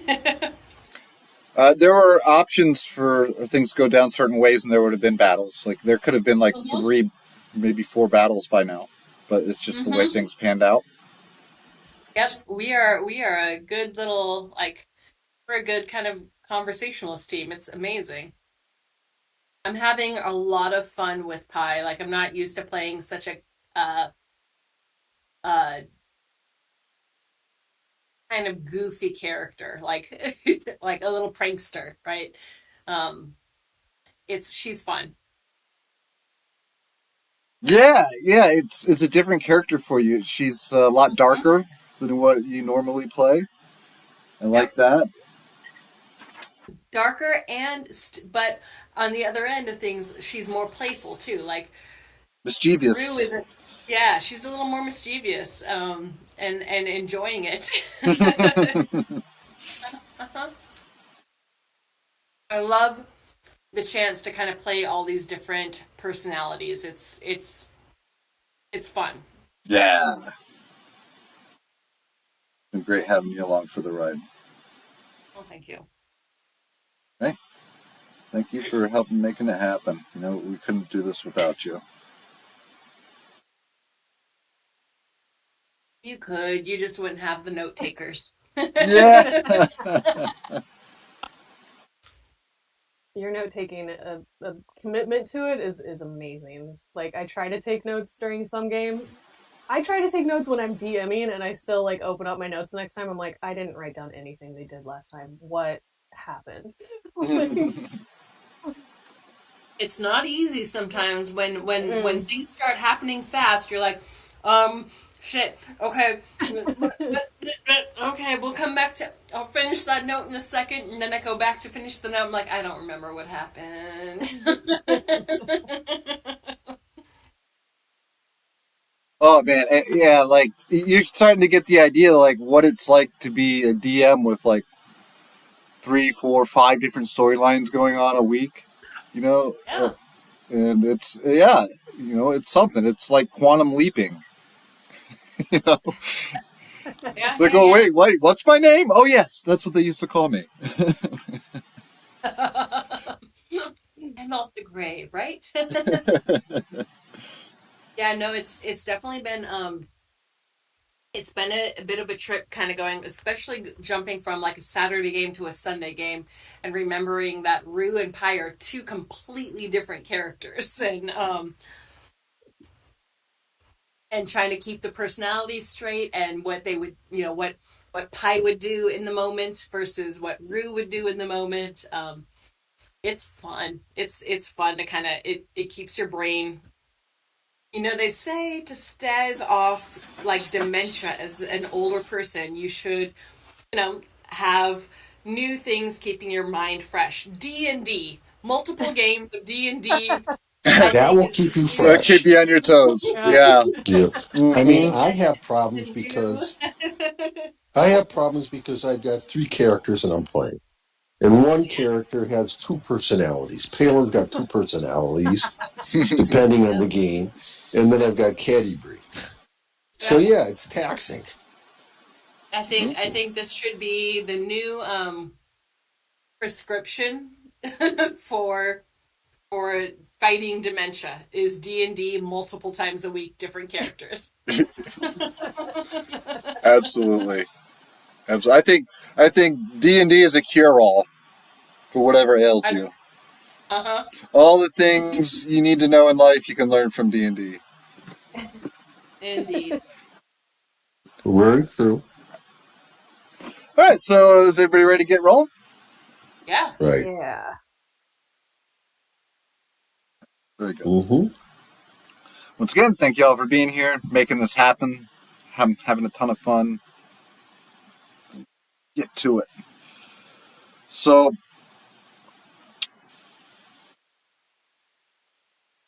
the doors to the parlor swing open. as Jeeves opens a way for this woman. She is a dark-haired lady in a gorgeous dress. And by the way, this didn't happen right away. This took a good half an hour of you guys hanging out down there in the parlor before they showed up. I might have pulled out my bagpipes again to get things rolling. Yeah, it was but then suddenly breaking up the bagpipe practice, Jeeves moves into the room, and this woman with dark hair and a beautiful dress shows up, and Lord Weathermace, Mistress Ardent, and she greets the Lord with a kiss on the cheek, and then she turns back into the dim light of the foyer beyond, and she says, "Come down, my children. It's okay." And with that, in walks the alchemist with Lady Virginia on his arm. Okay, and did Jeeves bring us the pocket mirror?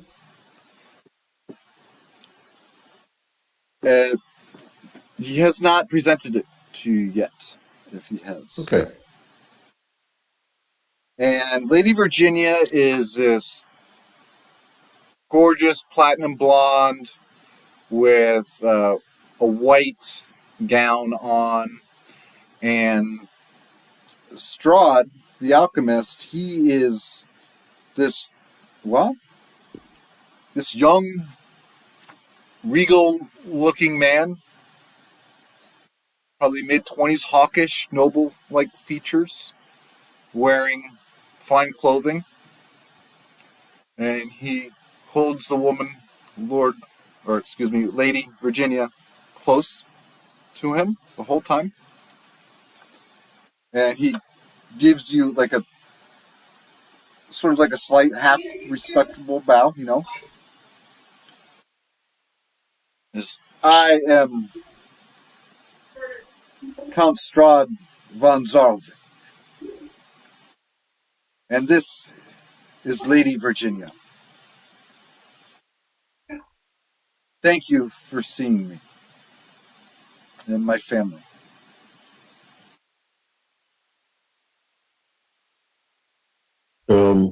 Looking at them, do we see any, let's just be frank, are there marks on their necks? Do we see anything? Are they pale of skin? Are they cold to the touch? Anything, just right off the bat, obviously wrong? Roll a perception check. I'm good at that one in this character. Natural 20 for a 26. There you go.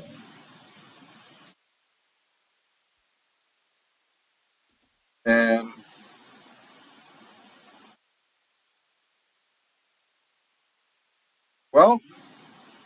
actually, when you're kind of looking him up and down, as well as Lady Virginia,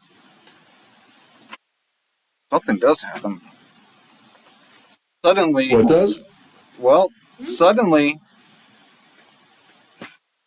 Strahd's image changes. Just for one quick flashing frame in the reel. His form changes from a nobleman to that of a lichen wolf beast, broad-shouldered, growling, drooling from the mouth, and then it's gone. It's just a quick flash of a second. You don't even know if it's just your mind playing tricks on you or what. Looking at Lady Virginia, I look at her neck. Are there any marks on her neck? Roll a perception check. Can you please roll for me? Gotcha. You want the heavy metal steel, or you want the heavy metal copper die? Heavy metal copper. Copper. Please. 18 on the die. You don't notice anything wrong with her neck. No puncture wounds or anything like that. Like when you encountered Irina over in Barovia. And then he announced himself as Count von Strahd. That's right. And I say, "Greetings, Count. I am Caddybury. Are you perhaps related to the von Strahd family of Barovia?" And I look for his reaction and insight. Okay. And he says, alas, my soon-to-be bride and I have no recollection of anything before the storm those few weeks ago. Roll an insight check. Mm-hmm.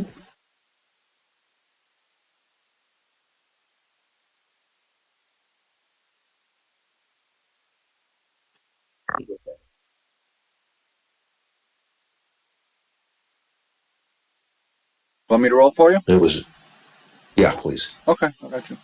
I'm pulling mine up right now. I'm sorry. You're cool.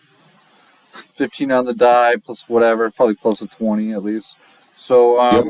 you would recognize that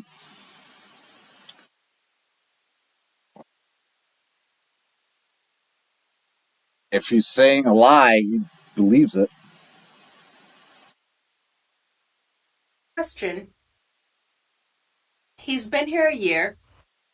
They met a few months ago. They got engaged a month ago. But he can't remember anything beyond a few weeks? Roll a history check. That timeline seems wonky. Yep. Oh, this is not my strong suit. Sorry, everybody. Cross your fingers. Here we go. Go for it. Oh, that's a 2. Man, you're rolling good tonight. Yeah, like it's a lot to take in. What? It's So a this is heck of what a conundrum. Lord I Weatherman, tell go him. ahead, sir. I tell him,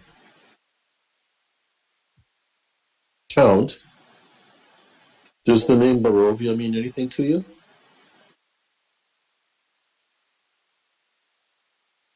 Insight. I don't know. What is that?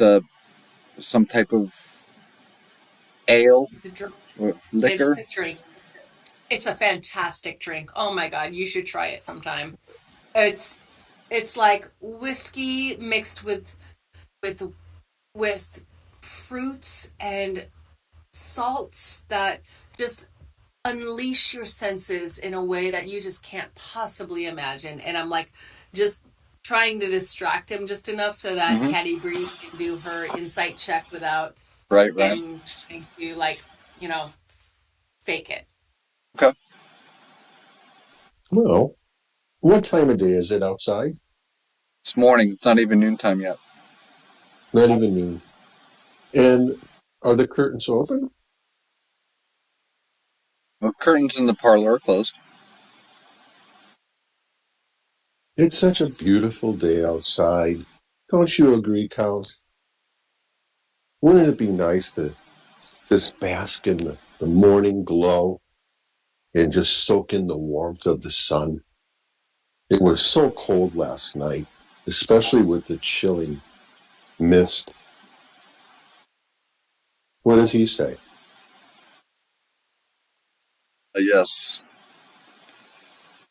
Unlike Oh, the rains in my mind. And if you are you actually going to throw open those curtains? oh yeah. So all right, you kind of like go over there very smoothly and just throw open the drapes, rays of the sun come shining in, and it illuminates the sort of drab lighting that's in here. You don't see Strahd or Lady Virginia react in any strange manner. Oh. Well, that is amazing.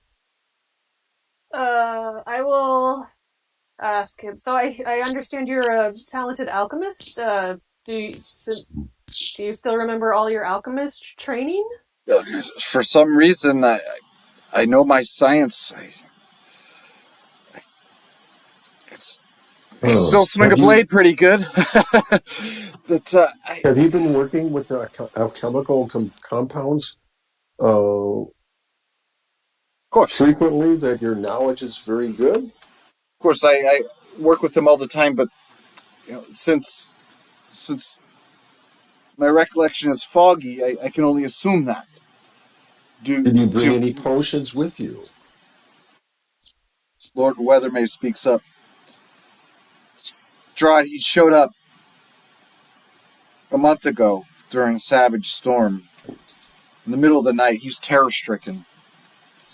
And it was the same night that Virginia had also became afflicted with fever and delirium, delusions, much the same as Strahd. Oh. And Lady Virginia finally speaks up and she says, I hardly even know who I am anymore. What are the delusions? What do you see? Fear. Terror. Intense fear. The house on Griffin Hill. Have you been to the house on Griffin Hill? That was not made clear to us. No.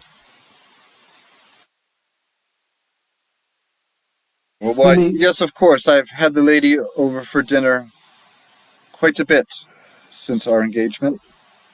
Oh. Have Lady her Virginia. have her parents gone with her? Well, no.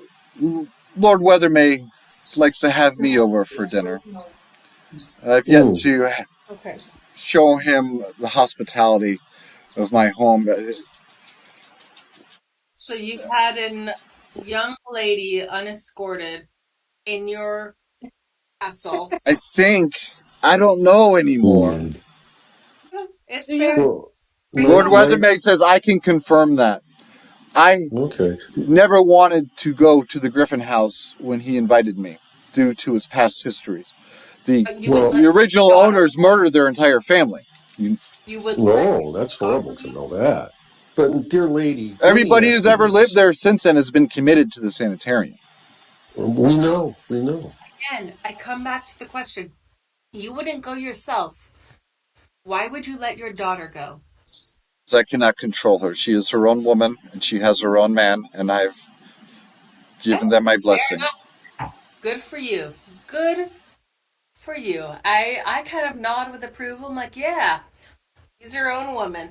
Um, Also a little concerned that, you're the parent and should have been watching out for her. So, just out of curiosity, you've been going to the Griffin Hill house for a while.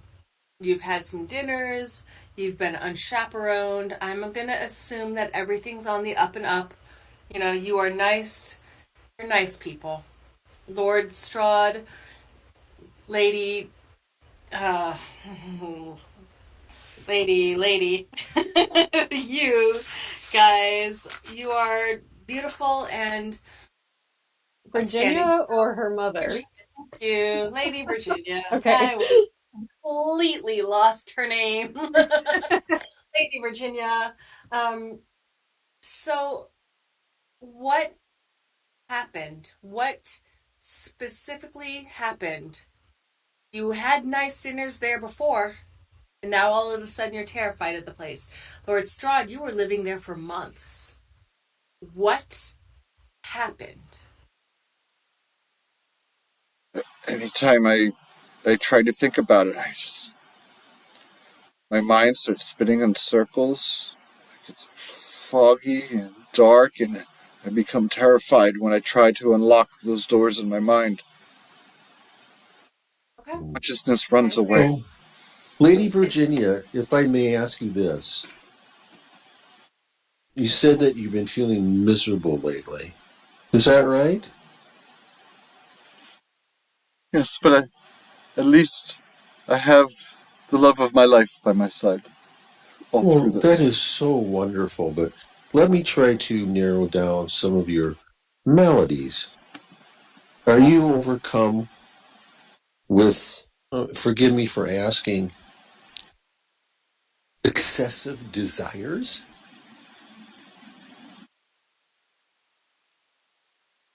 There's no need to be ashamed.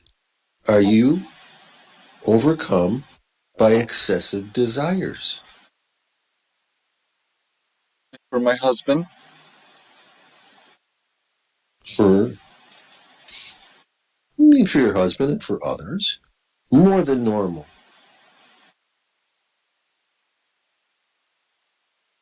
the terror? No. Mm. What did How you have for about, dinner last night?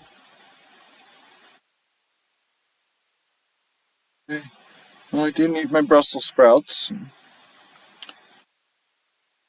Mistress, she almost scorned me with her look. And there, some potatoes and do some you beef. like Do you like really rare, bloody meat?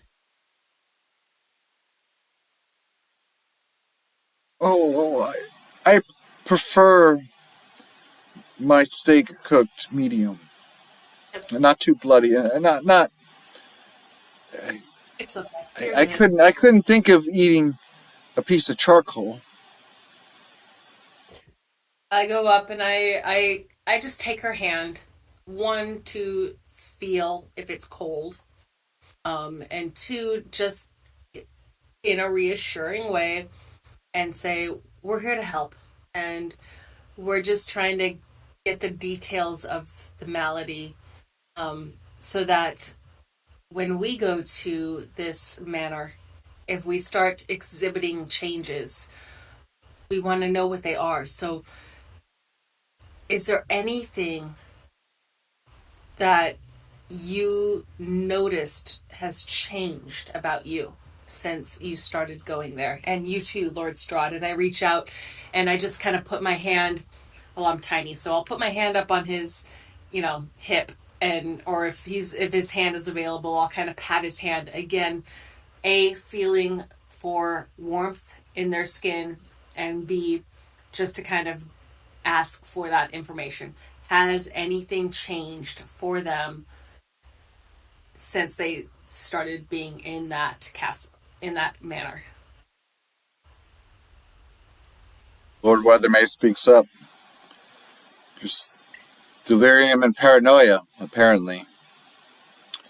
I'm doing my best. I wasn't asking. I This, wasn't asking you. I understand I look this, back at but I'm outside looking Lord. in, and I'm trying to keep them out of the sanitarium. Mm-hmm. And I'm trying to make sure that whatever afflicts them doesn't afflict us when we walk into that manor. So, Lady Virginia, Lord Strahd, what do we need to know? What's changed for you since you walked into that place? Physically, mentally, whatever. I I remember my instincts, my skills, my the fundamentals of myself, who I am. But anything beyond the storm that night, anytime I try to unlock those compartments in my mind and try to access those memories, I become stricken with fear, terror, Well, paranoia. I don't even remember myself before the storm. but if I call you by your name, Baron von Strahd, does that trigger a memory? Say that it does. Should it?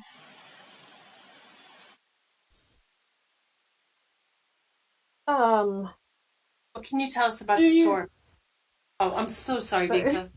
Go for it. No, I'm trying to collect my thoughts with all of this. Uh, Von Strahd, do you I know you're saying your memory is foggy, but can you remember any reason why you decided to purchase the manor? Great question. Very good question. Shakes his head and shrugs. I Okay. don't know. Perhaps to build my own lab. I don't know. Oh, Okay. Hollow. Just for information, for a quick question, Mm-hmm. what was the name of the sister in Barovia that was to marry, that he wishes to marry as well? What was her Irina. name? Irina. Okay, Irina, I don't I know say to her. von Strahd, Baron von Strahd, does the name Irina trigger a memory, Herr Baron? Not at all. Should I know her? Just asking. Perhaps not. I kind of am now curious about the manor. So, Lord Weathermay, you say that Von Strahd showed up about a year ago and purchased the manor. How did he do that? Like, who's in charge of who owned it before? Who did he pay to own to get it? Like, surely there's a town records office that would have all this information, right? Yes, the mayor can certainly access the history of the deed that's been passed from owner to owner. Uh, Apparently, it's In a one of dark the trail for everyone has right. ended up dead or in the sanitarium who's ever Is there lived a there. cleric in town? I'm not sure if we asked this or not, We but is haven't. there a cleric in town? We are not really the religious type here at Wardenshire. We generally believe in the sciences. Nonetheless, is there anyone of the cloth coming through that's here now? Not that I'm aware of. Okay. Well, I Okay. guess, guys, we should head out Yeah, I after don't we think make, we're gonna get any more information from the stricken couple, and I'll be. Oh, you didn't answer the question, though. When she touched the Baron and the the lady's hand, did she feel warmth or did she feel cold? Oh, well, the appendage would have pulled away, and it would feel normal, not like you touched your dead great Mhm. grandma in the casket at her funeral or anything like that. Perfect. That's really all I wanted to ascertain. Are they living, dead? They are not. They're alive, and they're afraid. Okay. Okay. Well, it looks like we have to Uh, go to the manor and get some Okay. yeah, spanking going on. I think we should go get some more information. We should check by the mayors to get more information about the history of the manor. Um, Mm, I like that idea. Mm-hmm. Information's good. Mm-hmm. so I think that But on our way through town, we stop for that Right. information, then head up to We the are doing a very thorough job on collecting information, I will say that. yeah. so and remember though, if we go back through town, the villagers want us dead and they want us in like chains and they want us in court. So do Well, we risk that and go to the mayor and risk getting arrested, or do we bypass that? um, Well, who let's has check the that a authority here? little Is it the bit. mayor or the lord? It's the mayor. The mayor would put us if we go Yeah. back into town and the villagers see us. We got by once. I don't know if we're going to get by again. And we are risking being thrown into jail and taken to court for a murder that we know almost little about, so can't really defend ourselves against. And we are the outsiders in a town of xenophobics. So, not really sure that logic is going to actually get us by. I would say not go to the mayor's, head straight towards the mansion on the hill, whatever it was called, investigate that, and then when we're done with that, then go to the mayor. That's my instinct as well. The Griffin Manor first. The mayor and the villagers are compromised. They already hate us for something that we can't even Yeah. comprehend. we don't need to entangle ourselves in extra stuff that will complicate things. Hopefully, the manor will provide us with more answers, which then we can use later. Hopefully. So yeah, I suggest that's a very good idea. I suggest that we go straight up there.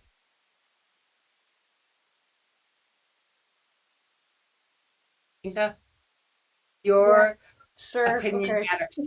It matters. No, don't just say sure. It matters. So if you have a disagreement, voice it because it matters. Mm-hmm. We won't cover everything, anyways. Mm-hmm. Yeah. I don't know. But I think my character just likes getting up as much information as she can, and going through town records to find the history of the manor might come in useful because we don't even know who the original person was that murdered everyone up there.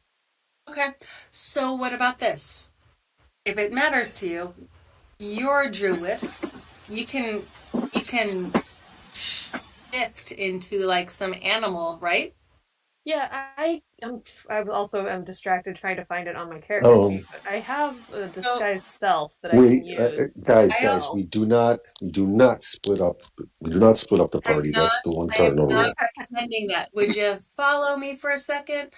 I'm recommending I have disguised self. Caddy Hmm. Bree, don't know what we're gonna do with you, but if needed, if this is really important to you, you can turn into an owl or a sparrow or a rat, whatever it is, and get into the archives of the town. And I can disguise myself as a local kid. And Caddy Bree, you're my big sister, something like that. I don't know. I don't know how to disguise you. we we would maybe we could borrow some clothes from the Lord, um, and make you look like a local, and we just kind of go into town, and um, and Vinka, you make your way into the manor's house. We'll stay outside as watch. You've got my Erie token, so you can give me an Erie token, and we can communicate. And if you get into trouble, we'll come in and rescue you. You enter as a mouse, look for some documentation that you maybe can find, and see if there's anything more we can gather before we venture to the mansion. I would support that if that's something you really feel we need to do. Oh, you're probably right, though. If I go asking about the manor in town, they're gonna get their You want to suspicions do of that now? We can anyone, no go over matter there what. now if you want. Well, no, the mayor will get suspicious of anyone asking I'm that. just concerned. I'm just concerned Fine. that if we go over there now, we might find ourselves in an entanglement that will Yeah. prevent us from later on or complicate things from later on going up to the manor. Yeah, you're probably right. I also don't think we should necessarily spend the night in the manor, so we can just go look it over first and then possibly go get rooms in that inn again for the night. Oh yeah, what time is it? About Well, it's lunchtime morning, right? now. It's 1 o'clock, late into 12. the morning, lunchtime. Okay. Yeah, Yeah, no, you're probably right. We should go to the manor first. Yep. yeah, we can do everything. It's still the day's still young. We can do both. Okay. Hopefully. Okay. Okay. Okay. Let's do it. And besides, we may need to get our exercise in. So the manor, we might be able to get some exercise. I look at Lord Strahd and Lady Virginia, and I kind of take their hands, both of their hands in mine. And I'm like, wish us well. We're going in there for you. If you have anything more that you can share, we're putting our necks out for you. And I don't even know who you are. So I wish you the best. I love love. I support your love. And we're gonna go in here and we're gonna try to save you too. Yeah. I if Caddy Bree is anywhere near me and she just coughed, I'm gonna totally fucking kick her ankles. And I'm batting my eyes and I'm smiling sweetly and I'm trying to give them this semi guilt trip of we're gonna go stick our necks in the guillotine for you. If there's anything else you could tell us before we go in, that would be really nice. Thanks. That. And perhaps we should bring a letter in case there's staff that he's forgotten, so that they don't think we're just invading this house. what a great idea. Yeah, good. Let's get a letter. You're amazing. Lord, can you give us a letter so we can give to this staff so we don't get in trouble? I've yet to hire any servants. The house should still stand abandoned. But if even better. You can't necessarily recall. Perhaps you did hire someone shortly before your memory problem started. I don't remember. I don't remember any servants. I don't remember hiring anybody. I don't remember anything, really, other than just the darkness. My delirium sends me in circles with my mind. Then it won't harm anything for you to write a letter saying, these 3 women are investigating my house. Let them pass. Yep. So 100%. All you need from me is a ghetto pass. Yes. Yes, that's it. You've got it. Yeah, here. I pull out a little quill, little ink, little parchment. Here you go. Lord, sign away. And he goes to scribbling. Just takes a minute for him to write out a few sentences and sign the document. Okay. Oh, don't forget the seal. Mm-hmm.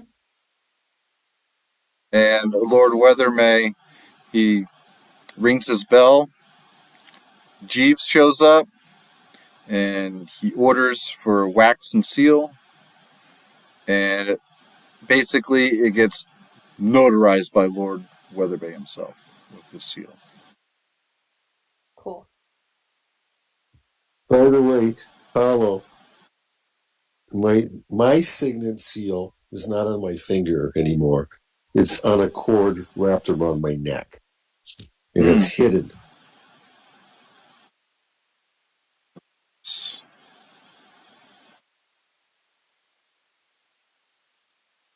Makes sense to me, especially with all that's going on. Yeah. Absolutely. Okay. I can't think of anything else that we would need from them. So yeah, we'll see ya. We'll be off. We'll check in a day or two with our first thoughts. And then if we have any more questions. One last thing. I just take Lady Virginia's hands and I kiss and put my hands like on her hips because I'm little and I can't reach to her cheeks. And I put my hands on her hips and slide a fingernail into her pocket and say, we'll keep an eye on you. We're going to do everything we can to make this right. I hope you understand. And then I kind of give her like the namaste, nod and walk away. And she now has an Erie token in her pocket. Very nice. Okay, roll a quick sleight of hand check. Oh, yes, of course. You're so much better at using Erie tokens than I am. I haven't used them once. Very good. For a 23. Very nice. Very nicely done. Very nicely done. Mm-hmm. All right, Paolo, we're moving out. We bid farewell. We have our document, and we're going out. It's about 12:30 in the afternoon, almost 1, and we're heading towards the manor. Okay. And Lord Weathermay asks, are you sure you would not like to stay for lunch? Oh, no. We're on the job. We are working. We'll take a sandwich for the road. Yep. Okay, sandwiches for the road, Jeeves. Keep as much time and daylight for investigation before we feel we need to leave for the evening. not only sandwiches, but let's get these ladies some sippy cups for the road. Yes. Oh my god. I like if I could like reach up, like please let me kiss you on the mouth. Like I'm reaching up to you like hello, you're my love. I don't know if he accepts it or not, but if he doesn't then I just grab his hand to kiss Well, it. if you make a move towards Lord Weathermay, his mistress may give Yep. a bit of a scolding glare, which might I make you don't step even back. notice her. I'm just She's like not I going to love like it. you. Don't even notice her. If he doesn't do anything, he just like I assume that as a lord, he just like kind of like backs off, like oh weird girl, and kind of puts his hand out to like kiss the ring, and I will kiss his hand, and I'm like thank you, He accepts and it, but the yep, mistress doesn't like it. I throw a wink at her too.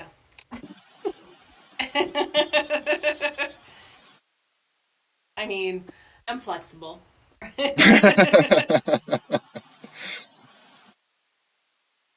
So with that, you guys are ready to depart, huh? Mhm. Hmm. So Lord Weathermay tells you to take the road to the right, just before the farmstead. Actually, he says you'll find a path just beyond Heather Way, near the farmstead, that leads out into the forest. The path,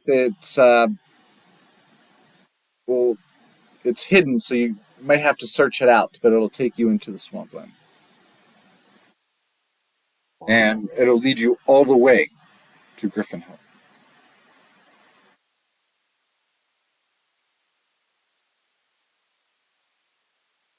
Wait, so on this map, is this where we're going, or is it this up here? I'm confused. If you break out the map, he will mark it on the map for you. Okay. Let's see. Ooh, my roll 20 is acting very funky. Ooh, well,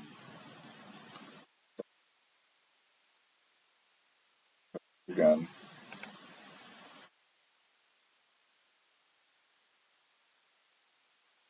Yeah, this Yeah, way. that's the best I can do. Oh, My roll 20 is acting really weird. No, that makes sense because if we come out, because you had said go to the right when we reach the farmland, so we get about here, which is that Heather Road, okay. and we end up instead of turning left and We're going going to towards the town. town, we start at this point. We start looking for the path that leads to the right, which is probably like if we're here, we're like another.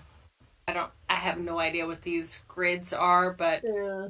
um, whatever. Several like what 5, 10, like another couple of yards north. If it's looking like this is about where the path should be. So we pass Heather Way and we begin at that point searching for like we'll slow down and really kind of do perception checks, hopefully with advantage, to look for this path to the right. So the manor we're looking for isn't necessarily on this map No, then. it's not on Okay. this map. Okay. That's what I was like, wait, where on this map are we going? We're not going to the map. It's not We're on the going map. somewhere off the map. Yep. Okay, cool.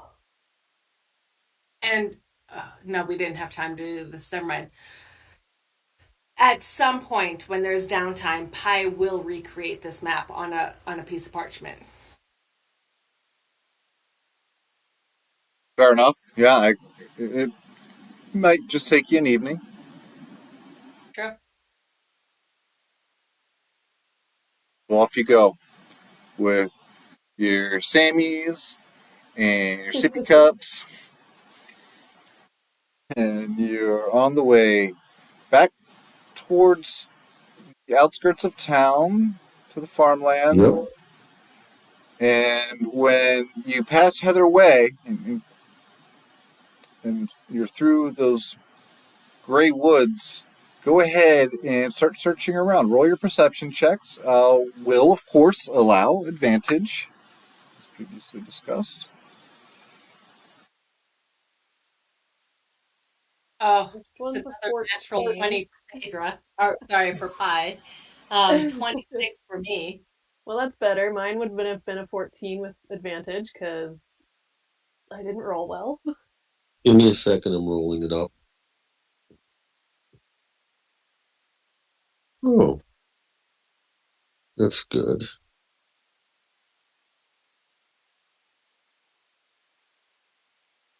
Rolling perception.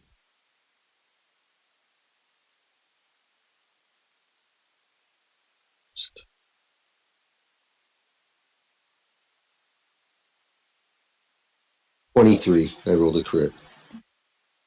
So the Yeah. nature girly in the group is really bad at perceiving anything in this nature environment. But the other two both got crits. But the other two are amazing. Yeah. Let's go, let's go. Well, actually, Caddy's good at survival as well. Yeah. She has a +3 in survival. Oh, I have a +6 in survival if I had been able to roll that. Okay, you managed to find Eaton Path off the main road that has been overgrown, but you find it, and you see that it leads seemingly right into the heart of the wood. Excellent. Forward. Okay. Do we see any mists at the current time? Negative. Okay. It's actually the sun is high in the sky, like 12 o'clock, and you feel the warmth all about you. You still smell the ocean air, seagulls chirping. Everything seems pretty normal, just passively looking around. Okay, let's go. Mm-hmm. Off you go. Okay, Hollow. Mm-hmm. I equip my greatsword as we're Ooh, going through the forest. fair enough. Any other precautions? Anyone? Um, I'm a fucking monk. I don't need precautions. I mean, I'm carrying my staff, so that's already in my hand. And quarterstaff, yeah. No special precautions. It's nature. I like it, and Yeah, if there's an area that looks dark and like is like making the goosebumps on our neck stand up, obviously, we'll switch to stealth, but otherwise I don't have anything.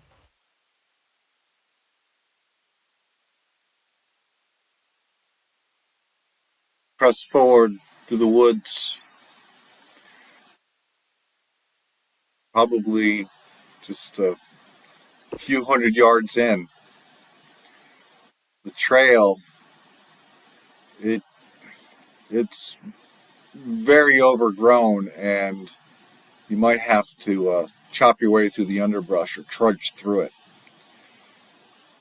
before it picks back up and hit the forest wall. They're about maybe a mile and a half, 2 miles tops. It feels like it's that long. Maybe it hasn't. Maybe it hasn't been that long of a journey, but it feels like it's taken forever with the overgrown terrain here. You hit the forest wall, and there is this wild marshland spilling out before you. It's flooded. overgrown, swampy moorland with patches of murky water here and there. And you see a trail leading from the forest out into the depths of the swamp. Now that you have gotten this far, great clouds are in the sky moving in from the east, storm clouds, and there's a bit of thunder rumbling in the distance.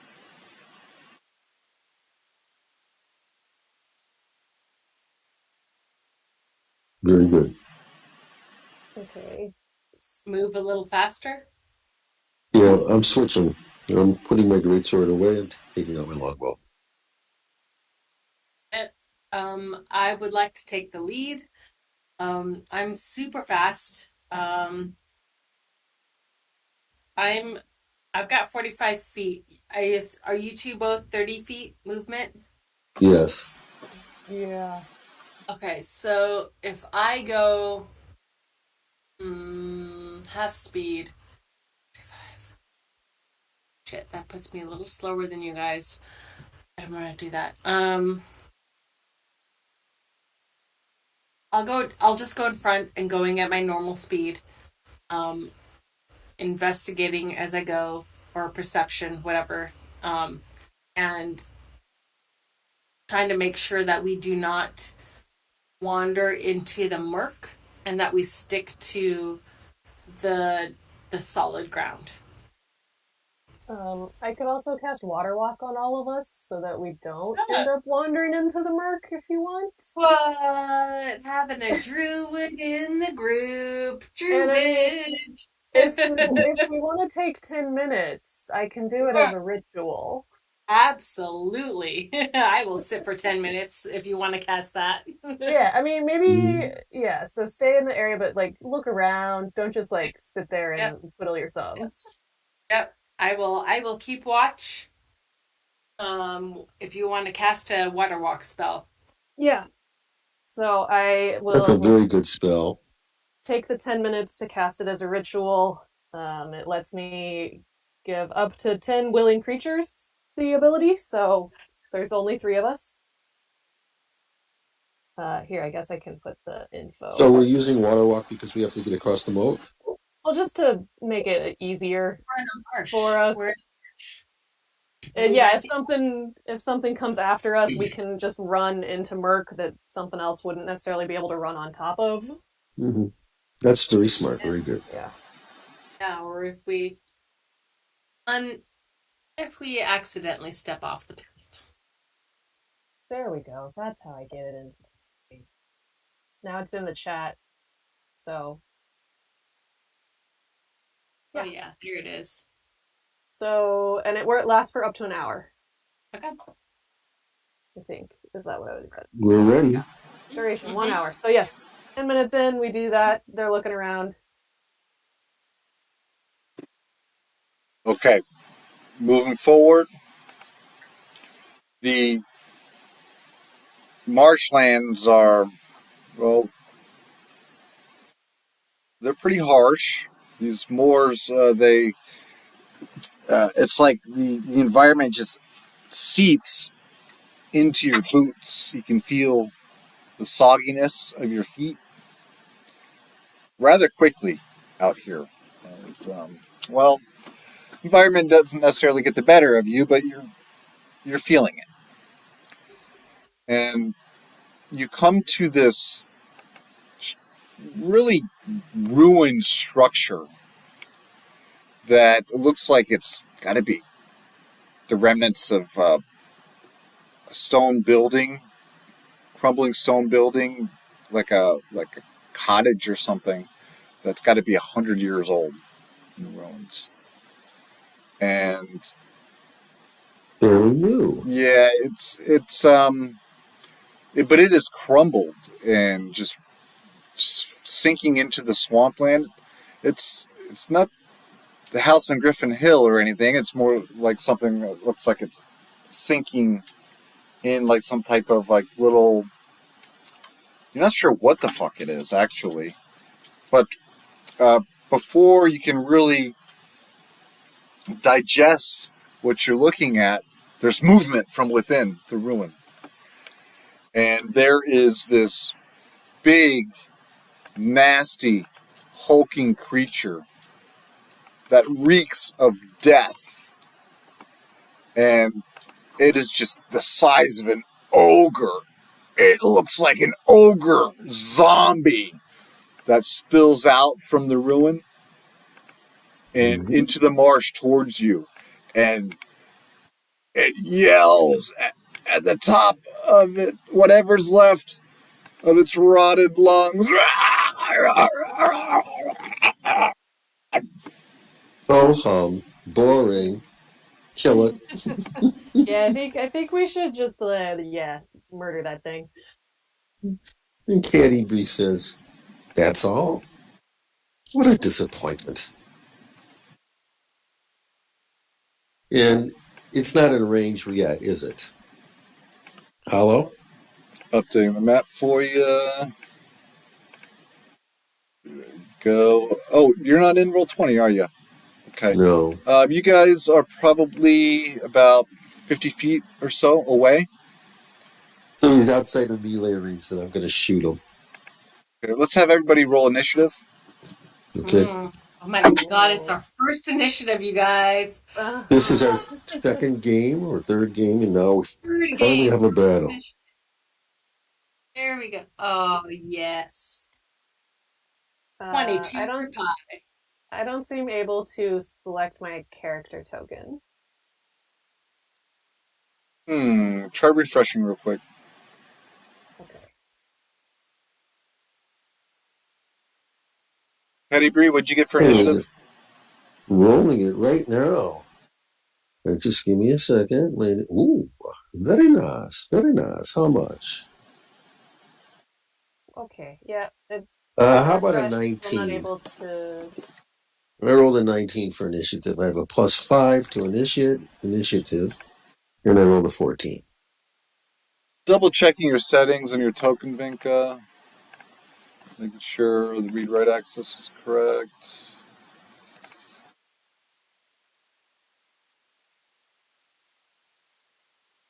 You'll be fine. Roll20's been acting weird the past like 20-30 minutes on my side. Yeah. It's still not... Oh, Try again? Okay. Now. Yeah, there's a setting. Okay. I fix it. You're good. Yeah, and I rolled a 22 before I could get it, so I rolled it before I selected it. I got you. Okay. You got it. 22. So we got a couple 22s. Who's the better 22? Who's got the better dexterity bonus? Vinka or Pi? Pies is +3. Yep, yours is better.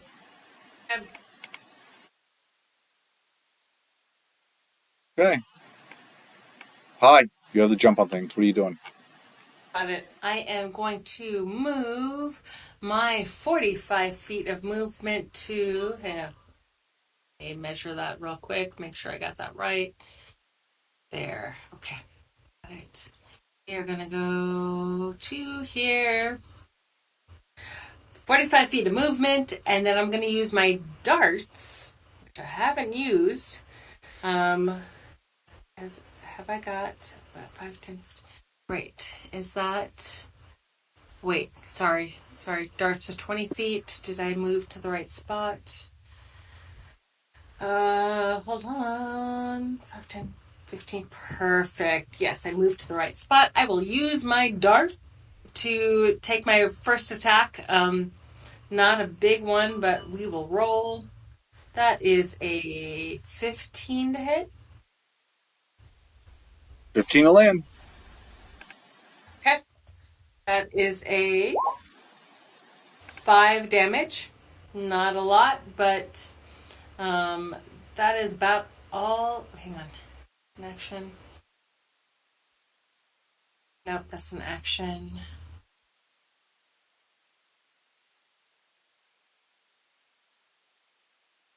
That's all I can do on this particular round. Okay, I'm done. Okay, so you throw a dart at this big, nasty, Yep. and it Yep. just sinks into his flesh deeply, like really deep, like deeper than you've ever seen a dart go into the flesh before.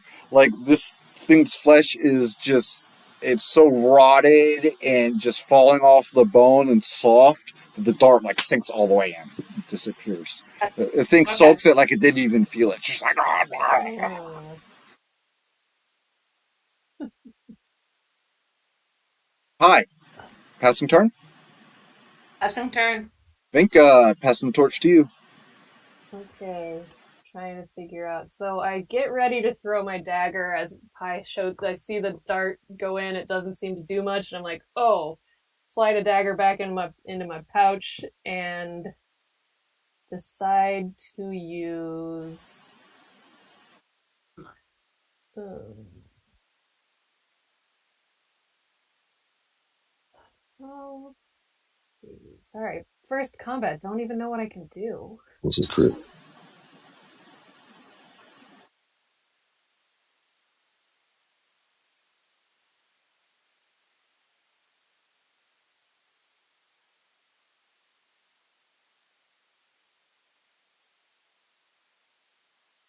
Guess let's do.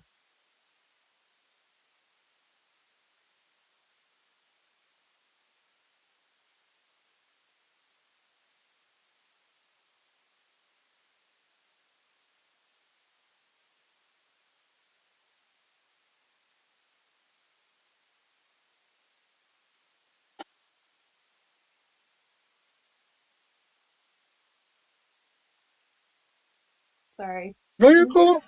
Trying to find all the ranges on all my spells too. I'm like, oh no, not close enough for that one. Don't want to get closer right now.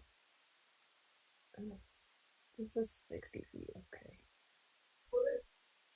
I will use Starry Wisp to launch a mote of light at it. Okay. So it's a ranged spell attack. 16? 16 to land. Hmm. 13 damage. Wrong. Okay, Radiant and damage. that is radiant damage on top of it. Yeah. Yes. Okay. Yeah. Very nice. So, And it also now emits a dim light in a 10-foot radius and can't benefit from being invisible if it can turn invisible. Probably can't. this amazing white light streaks out and hits this thing, and it sears the rotting flesh. And oh, if you thought the rot couldn't smell any worse, how about rotted flesh burning into the atmosphere to make it, oh, all the delicacy. Vinka, are you going to maneuver at all? Um, no, I don't really want to get closer to that thing right now. I think I will stay where I am, and I don't have any bonus actions that I would like to take either, so I am done. Okay. Caddy breathe. This thing's about 50 feet out from you. Oh. And I say, guys, if it's okay, I'll take it out so nobody gets hurt. Is that okay? Yeah, sure. If you could try, it might not like blade weapon. My blade weapons might not be the best. You know, Addie Bree looks at it and she growls. And she says, "To the hells with you." And she unleashes a flurry of arrows. The first one shoots out and she crits. The second one, she shoots out. She crits. No, she doesn't crit. First one's a crit. The second one is normal. She does action surge. And the first and second shot both hit. I've already rolled ahead of time. You're cool. In addition, she declares exploding arrow. And as the arrow hits this undead, it blows it up. The total damage is 48 Holy, points of damage. holy moly! Blast rocks the moorlands and starts raining flesh, rotting flesh. And in the wake of the blast, once the smoke clears, there's this massively disfigured ogre zombie that has been mutilated to the point where, while it is not dead, it is moving so awkwardly and herky jerky because its anatomy is so fucked up that it's moving with this dark, otherworldly, macabre manner that is like nothing you ever seen before. Like only the hells are guiding it now. Like this thing is just being held up by the darkness within whatever is left. Its thing is just not allowed to die quite yet. And then Caddy B yells at it, "Don't you get the hint? Die already." And that's my turn. For my movement, I want to back up full 30 feet away from the beast and get behind full cover. Is there a tree that I can hide behind? Yes, there's a fallen tree nearby, about Then that's what 20 I'll feet do, and off the way. I'll run over there and throw myself behind that tree, the fallen tree trunk. Okay, as you do for so, full cover. You're immediately running for cover, and there's some rotting flesh still raining down. Pi can't help but to get a chunk of rotting flesh on her shoulder, rains down, smack. This trail of And ichor as I'm running, I'll off. say, as I'm running by them, I'll say, if you guys don't get him, I'll get him next time. And then I jump behind the log. This thing sways out from the ruin into the moorland, looks around, and it looks like it's about to come after maybe Vinka. It doesn't seem to spot Caddy. It looks off to the left and sees Pi right there. And it's like, it starts stumbling forward. And then once it's right upon you, Pi, it swings for the fences. What's your AC? 16.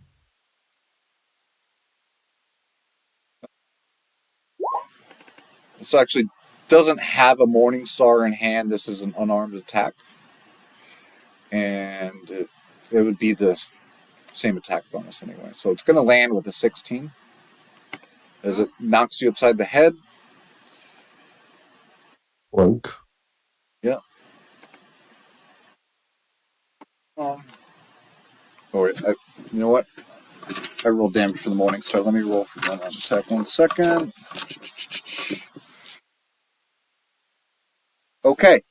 And you're seeing stars for a second, dazed as you get knocked upside the head for 8 points of bludgeoning damage, and there's some blood trickling down from your temple. I'm going to use my reaction for the deflect attacks thing, which I get to reduce damage by 1d10 plus 9. Oh, holy shit, no damage. So here's my Oops, sorry about that. 1d10 roll. So 4 plus 9 is 13. Touche! And here's the best part. So I get to, when I deflect the attack, if I reduce the damage to 0, I can expend a focus point to redirect the damage back at the attacker, or at anybody within 5 feet of me. I'm going to choose the attacker in this situation, and he has to succeed a DC 14 or take 2d8 plus 3 damage. That might finish it off. That's a failure. Roll damage. Oh, nice. Yeah. 2d8 plus 3. So where's my d8? So 1, 2. Here's your 2d8. 8 plus 3, 8, 9, 10, 11 damage to the creature. Okay. That Monk shit. is some monk It's shit, for 61. damn sure. It's 61 total. Some monk shit, and this thing looks like a strong wind might blow it over. As long as the wind blows it the opposite way, because man, this thing stinks. What? It's You still up? don't need this thing in your face any What the more than it heck? already is. Yeah, it is on its last leg. It looks like it's beyond death, and you might be able to put it there, but these things have this fortitude. Yeah, These that was damn just my reaction. zombies. It's now my turn, and I get to fucking attack it. Okay. Very good. I mean, Finish guys, him! guys, for a bunch of gals, we rock. Yeah, we rock. So I will do my unarmed strike. First hit. That's gonna be 18 to hit. Dylan.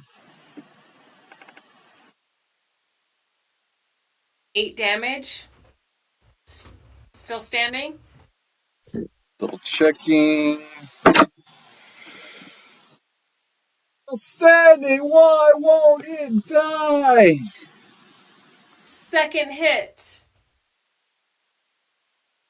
26 to hit. And damage is another 7 damage. You finally fell the monstrosity. How do you want to do that?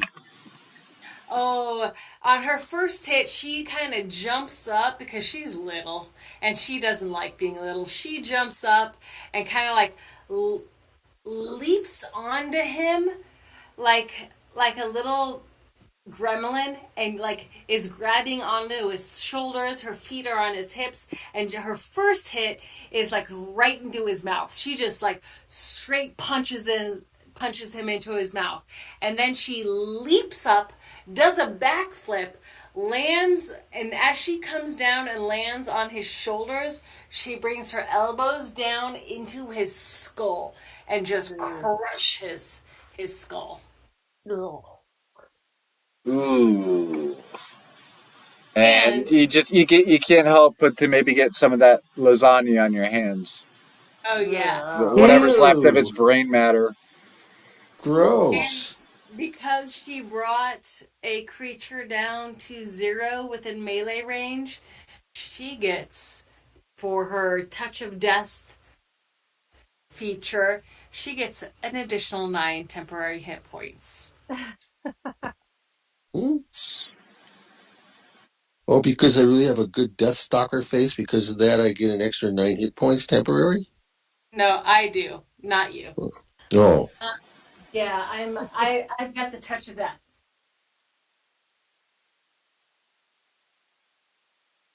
And with that, we find ourselves out of the turn order.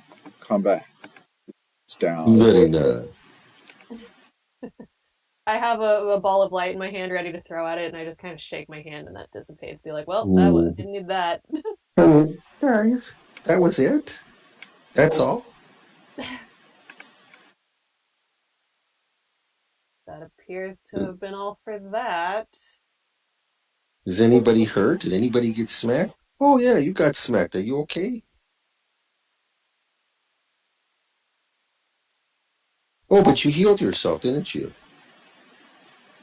I didn't get hit. Who got hit? Yeah, Pie Got hit. deflected that I shit. did. Yeah, she almost did. I deflected it. She Yep. deflected it, but then put it back on that idiot thing. Turned it right around. Yep, See? No, absolutely. nothing touches us. Well, Mm-mm. the only damage on Pie is she got some of that gore on her.